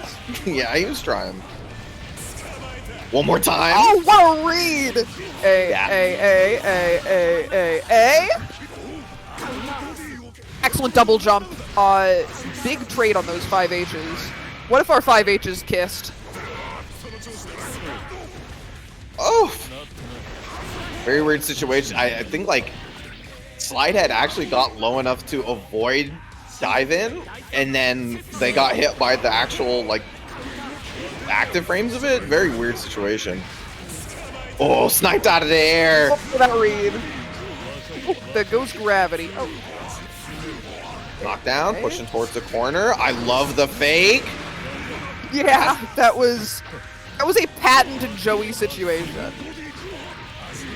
Yeah, providing those fakes will definitely get the opponent to think twice about their options. Oh, goes low that time. Seeing Big low and the high.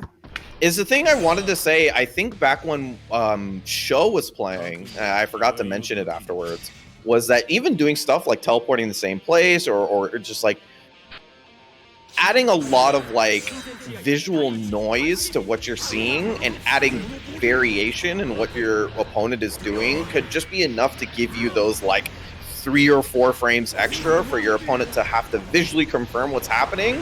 And that 3 or 4 frames might be the difference between you getting the hit or the opponent actually blocking your mix-up.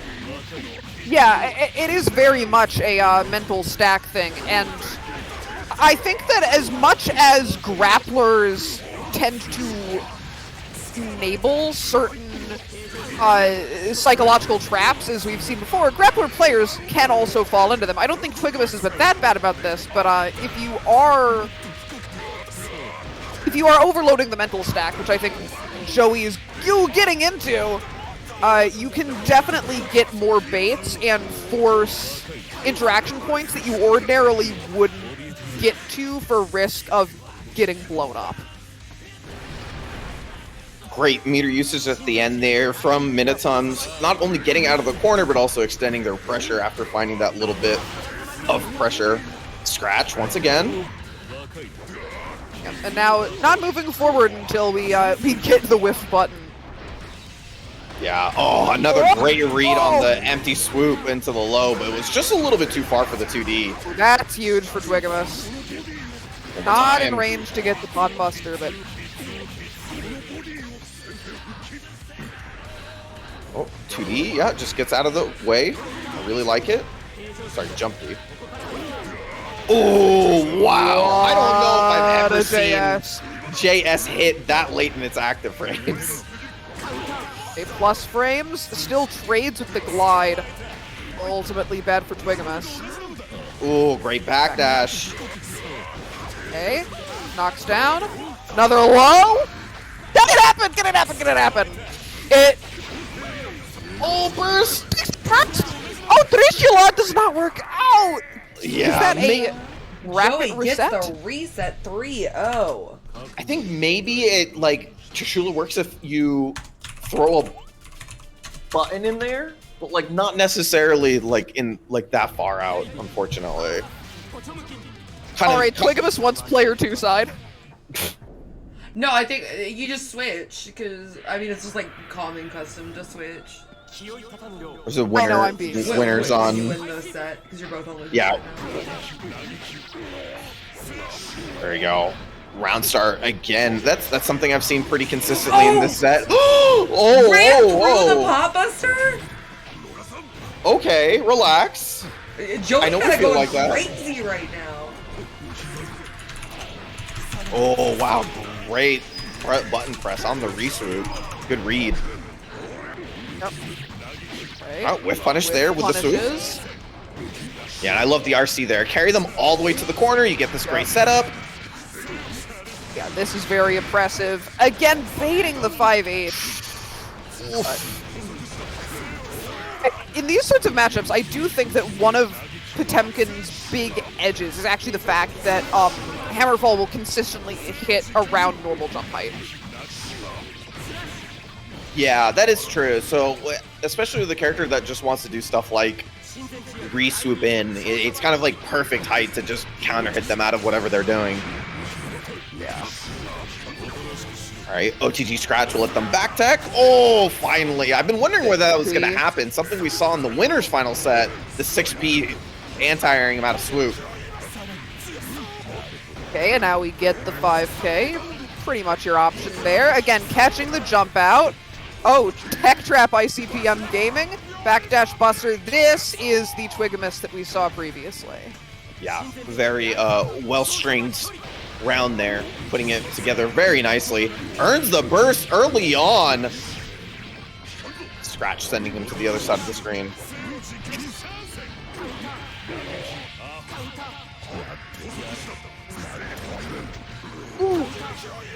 Oh, one more time. Alright, more 6Ps. Yeah, that was the catalyst for the previous round, putting him into the corner. Oh no, yeah, no 6K loops, no thank you. Again, yeah, these dashes are looking aggressive in a way that we hadn't seen before. I think being forced to defend is creating some problems for Joey. And a big bust. Yeah, both rounds. The thing about being on winner's side, you got a whole set to figure out what your opponent is doing, and that set doesn't really have consequences. There you go. We'll have to say that Minato's has rounds started very often in advantage, and it's been, you know, helping a lot. Feels like that's something that didn't happen very much in the winner's final set. Yes. Dude, Joey's movement is looking like better than I've ever seen his movement look. He is just getting around definitely a lot more things dynamic. in a really, like, dynamic way, yeah. Oh, backdash pin. YRC, yeah, just immediately, no thought needed, just Hello? immediately taking pressure back. Oh no, hard read does not work out. Hammerfall says no thank you to any of that, and the resets afterwards. Dead. Well, now that I think about it, actually, the set that put Joey in losers happened on this stage. Perhaps. So it's possible that it's. I think it's possible that Twigamus is gaining power from the beautiful gothic spires of Illyria. Oh no! Oh, that's the burst gone to the wind. You do have a lot of life, though. There is a possibility that you do get another burst if you lose That's this round. so much excitement. Joey hasn't really played for excitement, but that is so much. Or hasn't really been playing for excitement. He's so happy. Craven is just so glad to be here. Yeah, it actually might play a part towards the end here. Not gonna matter. Yep. I was gonna say, because having a lot of those extra hits in the super is a great way to guts crush through the last set of that health bar. Big round start for Twigamus. Oh my god. That's half a bar gone. It's half a Raven bar, so it's actually like a third of his health, but whatever. Alright, nice. Just meaty glide. The delayed JK, I believe, beats back dash. Oh, another command throw. The FRA. Really Yeah. good spacing here on these command throws. That's The that second quick burst. Joey could fast almost thing. convince me that Vakensweig is good. Joey is playing so well. Oh, wasn't able to finish it. Does have meter though. No, pretty low committal. All things considered, pretty high committal. Doesn't get the punish. And that is going to be Minitum's finally stopping some of the bleeding there. Yeah. That's a huge game. Managing to turn it around there is a personal suggestion to you. Not only does it represent a cavalcade of adaptations, it also just says to you that this is not a scenario where, like, being on the loser's side or having, like, a negative record against this person is going to prevent you from being able to continue to win games. Oh, that's huge. I think he's trying to stand All the way to that. the corner. I'm gonna be honest. I think he's trying to be nice dash under. I think he's trying to stand slick. Because as much as this is a new Joey, you sometimes can't take the stance out of the Raven. Nice. Forgive me, but I gotta go back to the old me. Yeah, generally speaking, stance doesn't feel like it's very strong in this versus pot, because you obviously can just get thrown out of it. And he doesn't do a lot of little hits for you to absorb, so it can be very scary to armor through all of that stuff. But if it comes in handy, you know, getting it off of your command throws, it could be something that you can play for later on. As we get the stun! That's gigantic.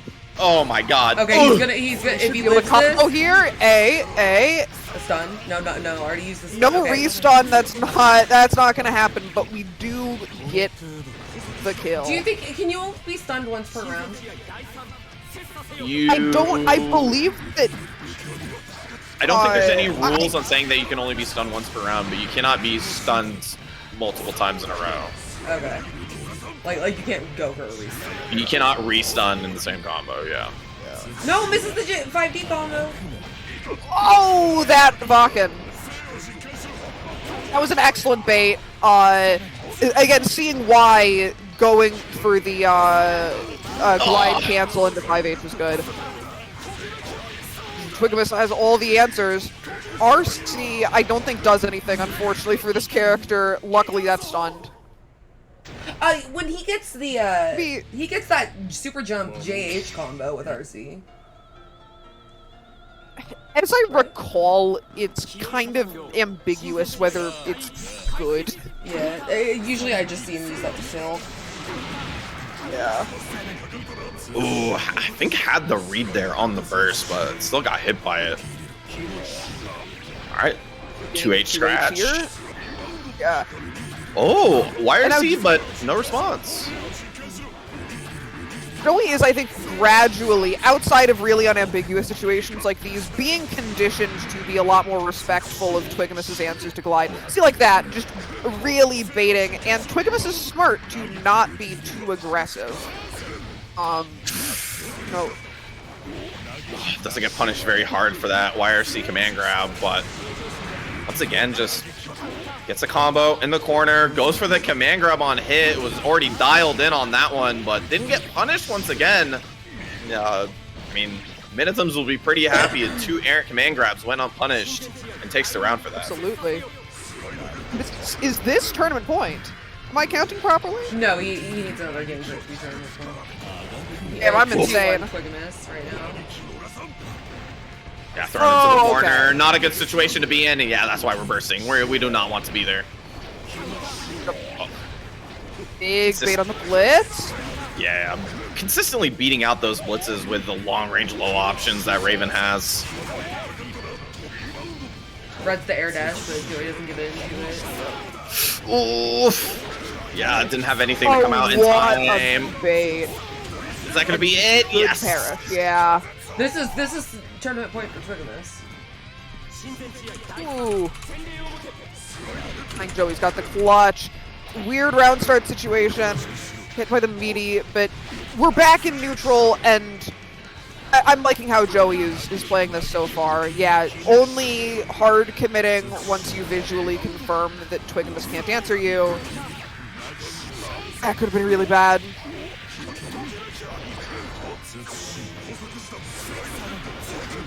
Oh, actually combos off of it. Ooh, gets thrown. A lot of those post-throw Oki situations have been very strong for Twigimus. Oh, jump H. Big Which jump. turns the favor. Okay, we get real glide Oki. Not for long. Good block. Oh, that wire seat could have been a problem. Joey gets another knockdown. Another chance at life. Block this. Oh, it works this time. Yeah, mostly just use the reversal in that situation. Oh, wants to read that. Well, the flicks on the needles Even have navigating been... the flick projectile a lot better now. Forcing the burst out of Twigimus, that's huge. Yeah, you still have a burst here. Oh, no, oh, no, not high enough! Just leave. Pressure continues. Goes for the command grab. It works. Ties it up in. You know, I feel really good for Joey there. I'm just like, I'm glad the command grab worked that time. It was very scary because I felt like Minotaurs cycled through their options and it felt like that was the next thing that was going to happen. And maybe just providing enough different options in those situations that Twigimus wasn't thinking about it. Works out. We're in our final game. Yeah. Minotaurs' neutral has been excellent so far. Again, just consistently getting in these bad situations when wrong, but routinely right. Ooh, great defensive sequence. Yeah, gonna RC not only to get this extra damage on the combo, but it gives all of that space behind Minotaurs to get to play more neutral, but gets thrown into the corner. We're back in the same position. Oh, was actually still too low enough. Or low enough to get hit by that normal. Yeah, that's set point number 2 actually for Twigimus. See if we can close it out this time. Knockdown. You really feel Raven damage here. Yeah, it's always been a factor of the character having a relatively low damage to the cast because they have such strong Oki, but you know, really feeling it on the highest effective HP in the game. Oh, chopped. Ooh, these 5/8 is so high impact. One more time, jumps away. Nice 6P. It's not gonna happen. And combos into the Heat Knuckle, and Twigimus takes it 3-2 over Minotaurs in a grueling Grand Finals reset set, and is going to be your TMN Exert 41 champion. Yo, that was some great shit, Twigimus. Great shit, Joey. That, like I was saying the entire time, I've seen Joey play a lot more than Twigimus, which is why I was commenting on it, but Joey looked like a completely different player than last time I saw him. They looked like a different player from Winners Finals. Yeah. The adaptation from... I mean, they have played between Winners Finals and the Grand Finals and Grand Finals reset. They have played 12 games against each other now. And so, I mean, when you're making adjustments after all of that... And by the way, the burden of adjustment is on the player who's in the loser's position as well. So... Yeah. They have to, make a lot of these adjustments. The ball starts rolling. You have to get ahead of that cycle, the decision cycle, and make all of these great reads. So, I mean, like, that was a tall hill to climb, and that's why I'm, like, still very, very impressive, or very, very impressed with both players, actually. Even Twigimus is actually giving Minotaurs a lot of praise in just the chat, like, in-game chat, because they played very, very well. Very, very well. Okay, let me see who Twigimus wants us to raid. Congrats to Twigimus, congrats to Joey and Alt Live Top 8. Y'all did a great job. Today, this was a great tournament, I think. One of our betters recently for Exard. Thank you so much, Green and Sammy, for joining me tonight. No, thank you for having me. This is one of the best games ever, so it's a easy yes to be able to talk about it. So true. Oh yeah. Let me see what this one sister. So true. Avery just said GG's every pony. So true, dude. Retweet.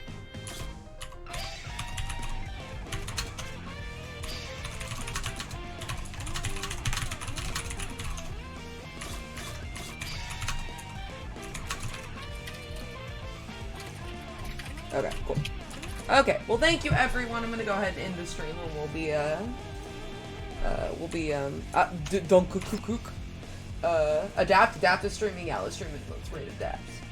Well, good evening, everyone, and see you on the flip side. Bye bye.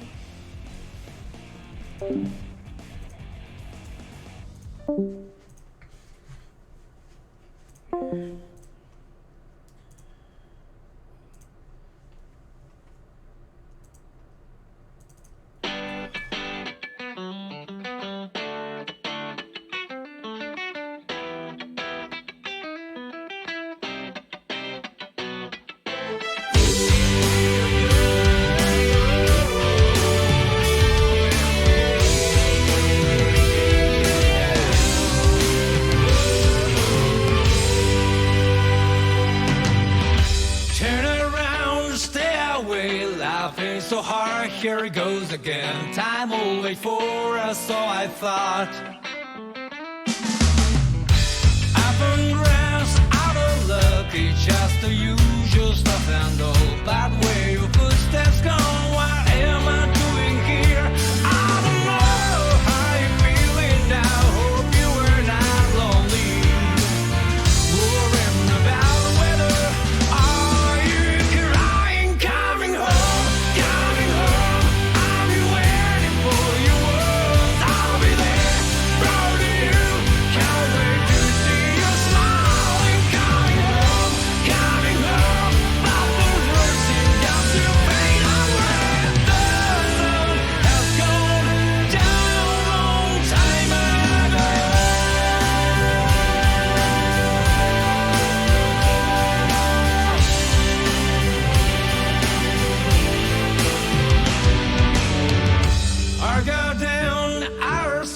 Our neighborhood places to love. Can't find anything left of you.